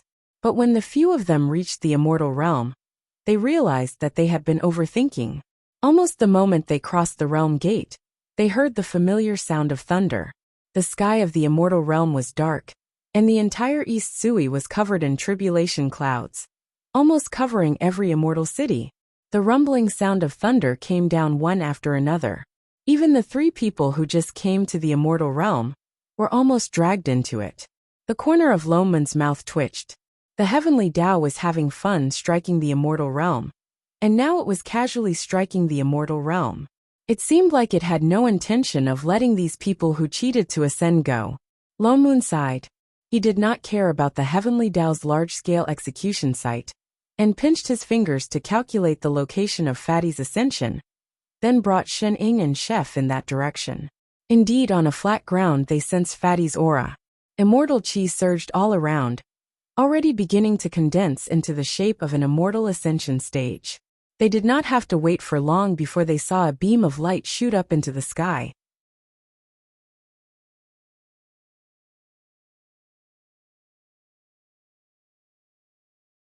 Chapter 497. That's right. Lone Moon suddenly thought of something and asked, "Where did Fatty get all that merit from?" Yutsong and the others probably used that merit to deceive the heavenly Tao. And he actually has it in his body in every lifetime. How much merit did he have to be able to withstand the consumption of so many lifetimes? The master and disciple both stiffened for a moment, then squeezed out an innocent smile.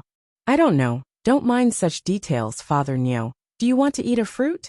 "Master is right, Father Nyo. Do you want to eat a pastry?" Lone Moon's expression darkened, and he looked at the two suspiciously. "Are the two of you hiding something from me?" "No.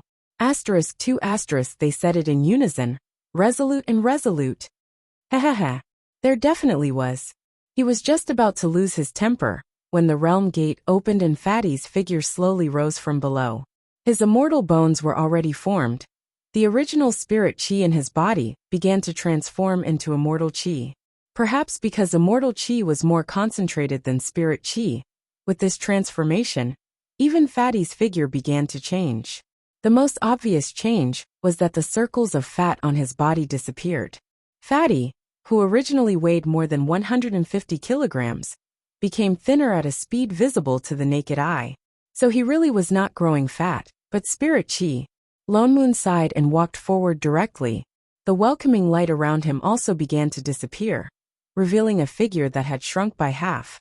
And a simple but extraordinarily familiar face. Lone Moon's feet stopped. His eyes widened abruptly, staring at that face that was so familiar that it made his teeth itch. Instantly, he felt a mouthful of blood rush up his throat. He almost could not help but throw the fan in his hand. Fiend God! Holy shit! When he turned back, he realized that the master and disciple were already long gone. Damn it, he was going to kill those two little bastards. Fatty, on the other hand, was stunned. Once he saw the person in front of him, he immediately ran toward Lone Moon happily. "Master, I successfully flew. Get lost. From now on, you're expelled from the sect." No, master. Father Neo had been very irritable recently. He even felt like beating someone up, especially a certain two wastrels. It was obvious that the two of them had long guessed that Fatty was the reincarnation of the demon god. But they didn't tell him until they ascended. This was too much. Father Neo, don't worry about such details, okay? Shining chewed on her fruit and comforted him. Yes, Father Neo. I only guessed it when I was at the bottom of the lotus pond. I Ching also persuaded. Besides, a fatty is a fatty, and a demon god is a demon god. They are two completely different people now. Master is right. Let bygones be bygones. Besides, Fatty doesn't remember. Lone Moon scanned the master and disciple coldly before replying. Scram. Don't think I'll give you another cent for your food expenses. No wonder his physique was so special. No wonder his bones were so rich in merit in every life. He was the god of creation, and he had protected the plane for so long. It would be strange if his merit wasn't deep. Moreover, he was originally the god who controlled the heavenly Tao, so it was not strange that the heavenly Tao would open back doors for him everywhere. Although he understood the logic, he was still unhappy, okay? Even though he was no longer the god of creation. Even though he understood that Fatty was just Fatty, when he thought about how the person he had worked so hard to teach all these years was actually the god fiend who had cheated him countless times in the past, he had the urge to shove Fatty back into the lower realm. Who cares who? I don't want to care anymore. Master. Fatty, who had no idea what was going on, looked confused. Why did Master suddenly look so scary when he looked at him? Although Lone Moon's attitude towards him in the past was not very good, it was not this serious.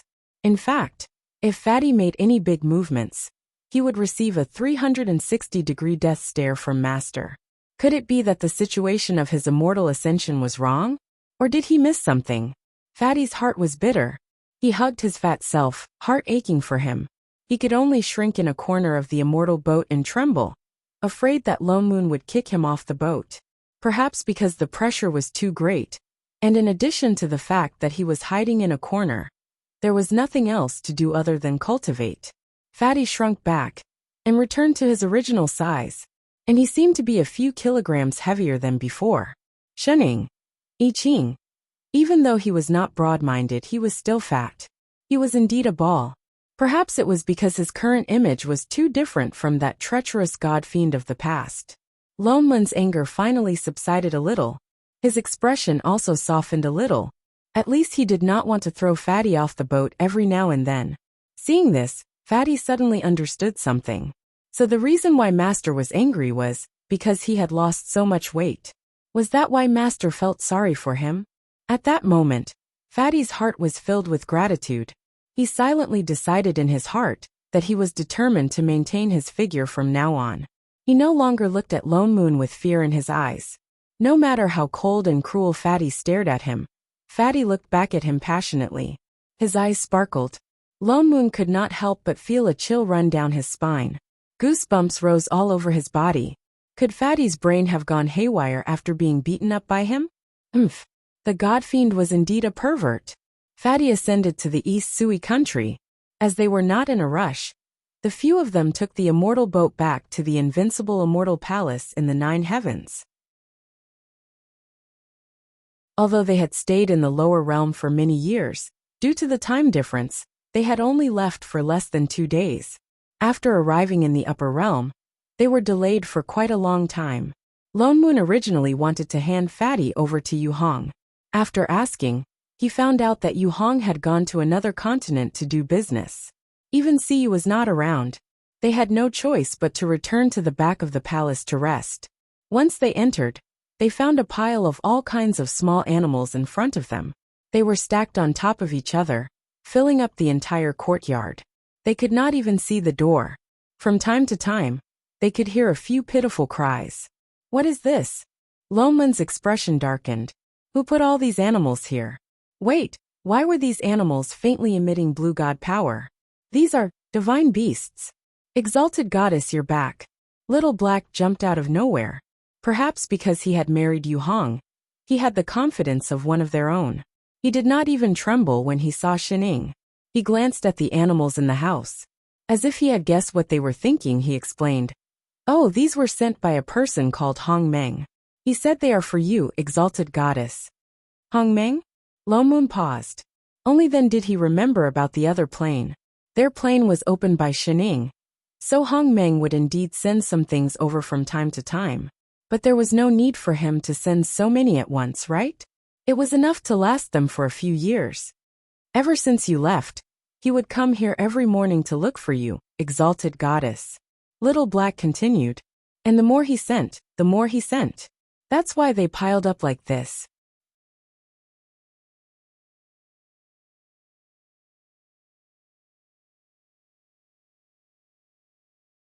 Chapter 498. Lone Moon glanced at the master and disciple duo, who were trying their best to stuff a mountain of small animals into their own storage bags, with a look of pleasant surprise on their faces. They were even pulling Fatty along to help. He turned and asked Little Black, "Did he leave any message?" Hong Meng came so frequently. There must be something important. Little Black thought about it, then nodded. I think he said that he would wait for exalted goddess in some outer realm. Outer realm? Lone Moon was stunned. Could it be the divine realm? Shining left an entrance to the plane door there.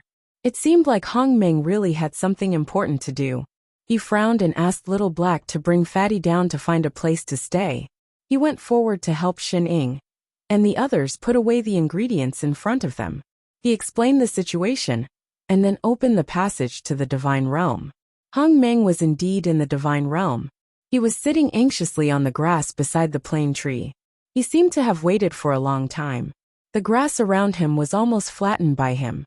"Lord, you're finally back." Seeing them appear, Hong Meng's face lit up. He immediately got up and walked over. "Hey, Meng Meng?" Shining waved. "Hong Meng. Lone Moon. I Ching. Can you have a name that you can remember?"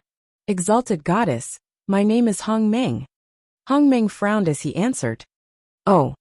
Shining nodded. "I've received your little animals, Meng Meng. They all look good." "Thank you, Meng Meng." "All right, as long as you're happy. Hong Meng, do you have something important to tell me this time?" Lone Moon stepped forward and went back to the topic at hand. "Yes, something important." Hong Meng shook off the thoughts of Meng Meng, and then cupped his fists towards them seriously. "I'm here this time because something happened in our plane. I have no choice but to ask for your help, Lord, and your two assistants." "What happened to your plane again? Didn't it just reopen and start to breed living creatures? There can't be invaders, right?" His expression changed. "That's not it." Hong Meng shook his head. "Our plane has just been reborn. We didn't attract any invaders. Others wouldn't like it either." "What's going on?" Hong Meng's expression changed. He looked at them awkwardly, then said with some guilt, "It's like this. Ever since we planted the plane origin, the living beings that originally belonged to our plane have indeed returned to the plane through the origin. But there's a small problem." "What small problem?" Lone Moon frowned. "The creatures in the origin have been lost in the turbidity for a long time, so they will more or less be infected with some ruthless energy. In order to guide the creatures, a new order must be created. However, ancient gods of creation like us cannot directly interfere with the matters of the plane. Thus, the other 12 decided to enter the cycle of reincarnation and reincarnate as ordinary creatures to guide everyone. And then there was a small problem."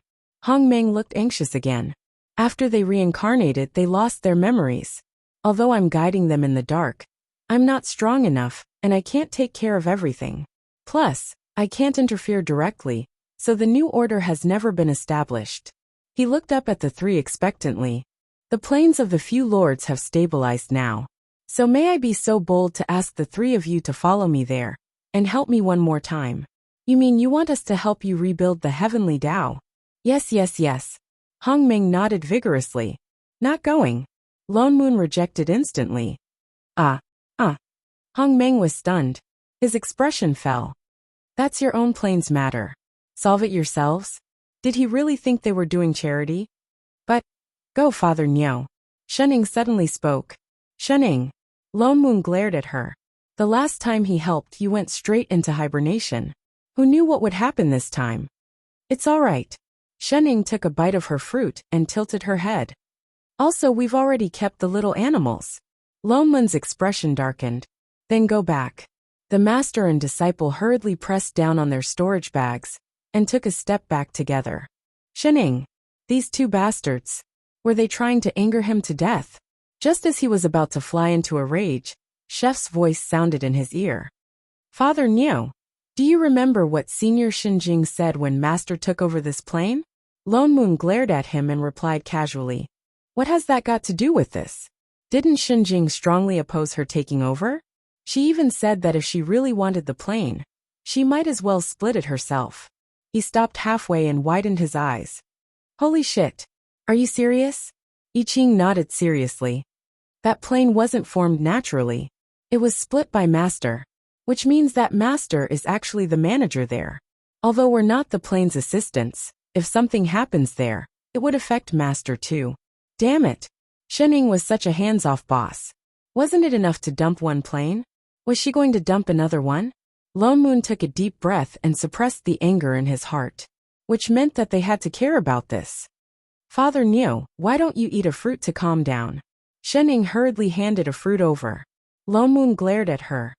Don't give me a green one if you can. Do you think I'm fatty? Air. Shening could only shrink back. All right. Lone Moon then turned to look at Hong Meng. We'll help you one more time. Hong Meng's face was wild with joy. Although he didn't know why he suddenly changed his mind, he still cupped his fists and bowed solemnly. Thank you, sirs. He hurriedly turned and opened the plane gate, as if afraid that they would change their minds. Chef. Shening suddenly turned and said, Call Fatty over too. Yes, master. Wait. Lone Moon faltered. Why do you call Fatty? Yet I Ching's figure flashed. In the next moment, he had already pulled the confused Fatty back. He has experience. Shening replied. Lone Moon still didn't agree. He did have experience in the past, but now he's already no longer a god fiend. Before he finished speaking, Shening suddenly raised her hand and pointed at Fatty's head. The thick immortal chi on Fatty's body suddenly disappeared. Instead, it faintly revealed an even more shocking aura, just like Hong Meng beside him. Shening regained Fatty's ability as a creation god. The corner of Lone Moon's mouth twitched. Alright, as long as you guys are happy. Only Fatty, who didn't know what was going on, looked confused. He looked around, and then at the few of them. Where was this? What just happened? Let's go. Go. To where? Who can explain this to me? The three people in front had already turned and walked through the glowing white door. Fatty looked around and had no choice but to follow them in. The white light flashed in front of them, and the world in front of them changed. Before the few of them could see clearly, they heard a rumbling sound beside their ears. Something was smashing straight towards them.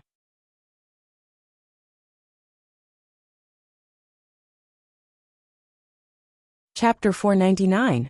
The array formation around them was instantly activated, and a layer of transparent defensive array directly enveloped them inside. Only then did they see clearly that it was a fireball that had just fallen. There was a commotion in front of them. There were several groups of figures fighting in the air, spells and divine artifacts flying everywhere. The ground was scorched, and from time to time, there would be lightning or various spells falling. That was how the fireball fell. Everyone. What's going on? Hong Meng's face paled. He almost forgot that he had set up the exit here. He hurriedly said with some embarrassment and panic, I'm sorry, sir. I opened the exit in the wrong direction. Please come this way. With that said, he immediately turned and opened up a spatial tunnel. The few of them looked at him suspiciously, then turned and walked in, leaving this battlefield.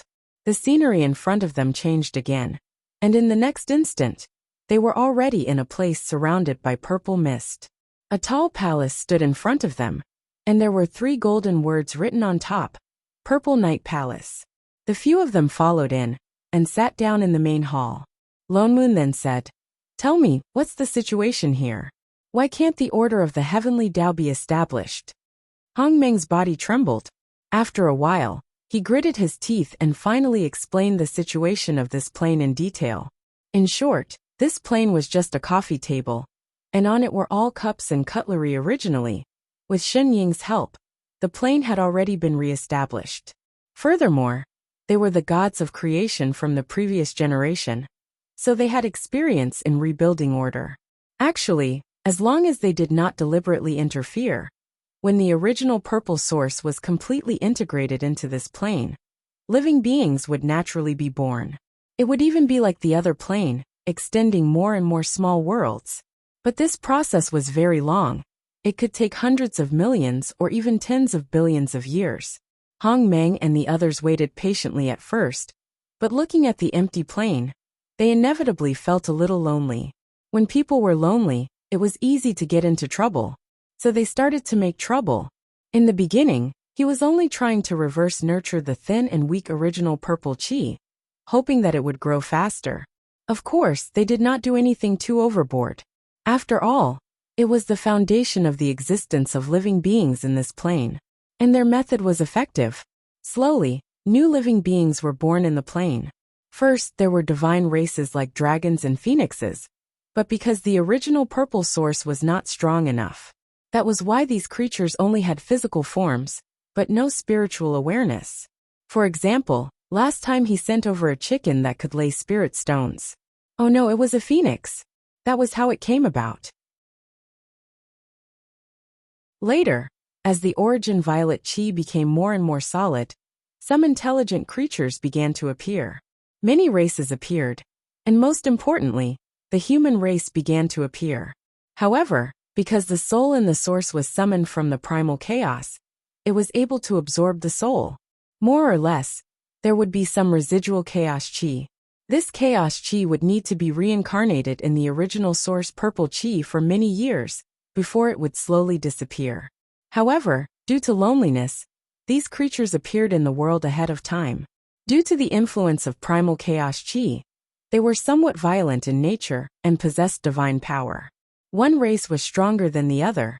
As a result, the naturally weak human race was pushed to the edge of survival, and there were a few times when they were almost completely exterminated. Of course, every plane had different races, so it didn't matter if there was one more or one less. But humans were different. Perhaps because this plane was split by Shining, the pattern here was more or less similar to I Ching's plane. The human race was weak, but they had strong reproductive abilities. What's more, the lifespan of mortals was less than 100 years. Wave after wave, they could soon bring all the original creatures back to this plane. In addition, the original source purple chi was equivalent to the river of forgetfulness. The more souls flowed in it, the stronger it became. While the other races were strong, they could live for thousands or tens of thousands of years. What's more, they could only give birth to one or two offspring every few thousand years. Some could only give birth to one or two children in their lifetime. In comparison, the living creatures could not circulate at all. Instead, it would increase the burden on the original source purple chi. This was also why, although the human race was weak, they were often favored by the heavenly Tao. Reproduction was the foundation of all living creatures. It was a pity that the main force, the human race, could not continue to survive under the threat of the other races. Hong Meng and the others then realized the seriousness of the problem. They hurriedly separated the human race from the other races. But the heavenly Tao was still not completely established. Without the human race, the other races were still in chaos. Looking at the mess of the plane, they were a little afraid. They did not dare to interfere casually. They were afraid that if they were not careful, it would be like the original source purple chi. They would almost cause the extinction of the human race. But there was still no hope of a new order being established. As long as the heavenly Tao was not established, the plane would be faced with countless dangers. So they thought of a way. They directly entered the reincarnation cycle and became a part of the heavenly Tao. Then, they would use their reincarnated bodies to lead the races to dispel the turbid air and establish a new order. So they only left Hong Meng alone. They chose the 12 strongest races and entered the reincarnation cycle one after another. But while the ideal was rich, the reality was harsh. The 12 people who entered the reincarnation cycle were no longer the 12 ancient gods of the past. Having lost their memories, they forgot their mission. And because they were born with strong spirits, They quickly became the strongest in the race. Then they started fighting amongst themselves. No matter how Hong Meng explicitly hinted or reminded them in a roundabout way of their previous mission, none of the 12 paid attention to him. They completely threw themselves into the new life. They directly led their race and provoked a full-scale war between the various races of the plane. This war was obviously going to reach the side of the human race again. In addition, more and more living beings returned to the original source purple chi from the chaos. The souls piled up in the original source became more and more abundant. But there was no place for them to be born here. This was no longer a matter of strengthening the original source purple chi. It was a matter of the original source purple chi exploding. Hong Meng really had no choice but to run to Shining to ask for help. Are you all retarded? Lone Moon glared at him. Even back then, Shining only dared to ask Chef to rewind. Or did they get the confidence to think that after reincarnation, they would still be the same people as before? This is the small problem you were talking about. No wonder they came to the battlefield the moment they came. The entire plane was probably almost destroyed, right? Wait, he suddenly thought of something. Those little animals that you bribed Shining with, don't tell me you picked them up in the war? Hong Meng stiffened. His face paled. He looked at him weakly. How can that be, Assistant Lone Moon? Ha ha ha ha. It was obviously the case. For all, hashtag forget it. He sighed. Since you already found out that the 12 people did not go according to plan, and even aggravated the seriousness of the matter, why didn't you just make a move? Even if you can't make them come back, it would be good for them to be reincarnated as humans. He was an ancient god. This was something he could do. It would not cause the situation to worsen. Air.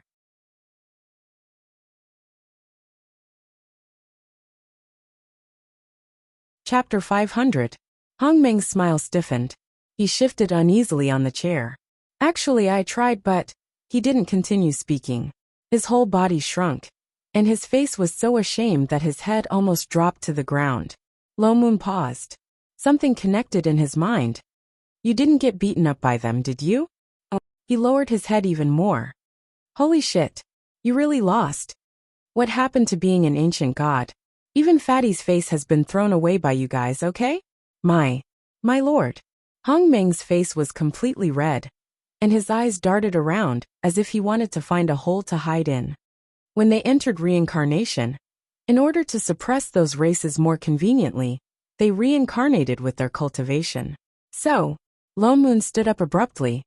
Those 12 people are still at the ancient god level? Yes. Hehe, goodbye.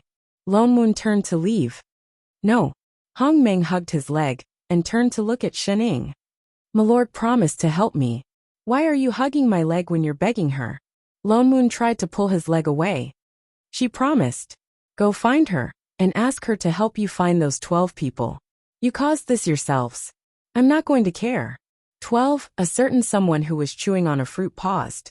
It sounded troublesome. He stood up immediately and said seriously, Father Neo is right. We can't do anything about this. Chef, go home and cook. Yes, master, no problem, master. Hong Meng. What happened to help? This is not just because of the lack of order. It's because of the birth of spiritual awareness. Fatty suddenly spoke. Hong Meng paused and turned to look. What do you mean? Aren't they the first living beings born in this world? Fatty explained matter-of-factly. Let's not talk about the influence of the turbid chi, whether it's demon beasts or humans. If there's no guidance, they won't naturally know what order is, right? Causing chaos and getting rid of dissidents is just their survival instinct. Fatty continued. Because no one tells them what's right and wrong. Even if the heavenly Tao were to punish them, they wouldn't know where they were wrong. Therefore, what they lacked was not order, but people who could teach them what order was. Hong Meng was stunned. That was indeed the case. The reason why the 12 ancient gods reincarnated back then was to guide the various races to cultivate normally and end the chaos. It was just that they had gone astray as well. But I'm afraid that if I continue to interfere, he was really afraid that the more he helped, the more it would become messy. It was already a mess. Aren't you just trying to establish order? Fatty wasn't as worried as him. The situation can't get any worse. Why don't we just tell them what they should do? Huh. Hong Meng was still a little confused. What did that mean? Fatty means. Lone Moon sighed and said, you should open a school first. What do you mean by call? Perhaps it was because Hong Meng was crying out too miserably. And this plane was indeed related to Shining. Lone Moon did not manage to leave. He had agreed to help him rebuild the heavenly Tao. Fatty was right. The reason why it was a mess down there was not only because these races were affected by the remnant chi of chaos, and were indeed cruel by nature. More importantly, there was no one who could suppress them and teach them how to be human. No, teach them how to be gods. That's right, those races that were fighting fiercely were all divine races. Originally, Hong Meng and the others had this opportunity, because no matter how strong the divine races were, in the eyes of the dozen or so ancient gods, they were just a piece of cake. But Hong Meng was scared out of his wits by the fact that the human race was almost wiped out. He was too afraid that this plane that they had so painstakingly found would be destroyed by them, before it could even grow up. What's more, this world had not formed the heavenly Tao yet, so they could not predict the future. That was why they came up with the reincarnation plan to reduce the impact. In the end, the matter was not resolved, and they even lost their own people. They really did not interfere when they should, and blindly interfered when they shouldn't.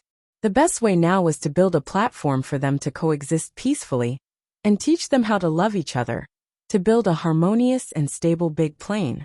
Therefore, on the third day of their arrival, the invincible civil and military school Purple Knight Palace branch was officially established. This time, they changed the rules for the selection of principals. Whoever won would be the principal. Shenning lost unsurprisingly, and Chef, because he was holding a spatula, could only use a rock. Lone Moon could not help but use a cloth out of reflex, so the position of the principal naturally fell on Lone Moon's head. As for Hong Meng and Fatty, one had a criminal record, and the other's looks really affected the school's image, so they were directly disqualified from playing rock, paper, scissors. To show his seriousness, Lone Moon personally changed the signboard of the Purple Knight Palace to Invincible Civil and Military School Purple Knight Palace branch, and also watched as Hong Meng changed the square in front of the hall into a huge square that could accommodate tens of thousands of people. He originally wanted to put some chairs, but thinking of the divine race's thick skin and flesh, forget it, he let them stand. The school's transformation was complete. Next was the problem of recruiting students. Will they come? Hong Meng asked worriedly. Nonsense. Of course not. Hong Meng paused. Then all this we did, isn't it? For nothing. You didn't even put up a single advertisement. Who would know that you opened a school? Lone Moon rolled his eyes at him. Don't just grow old, don't grow a brain.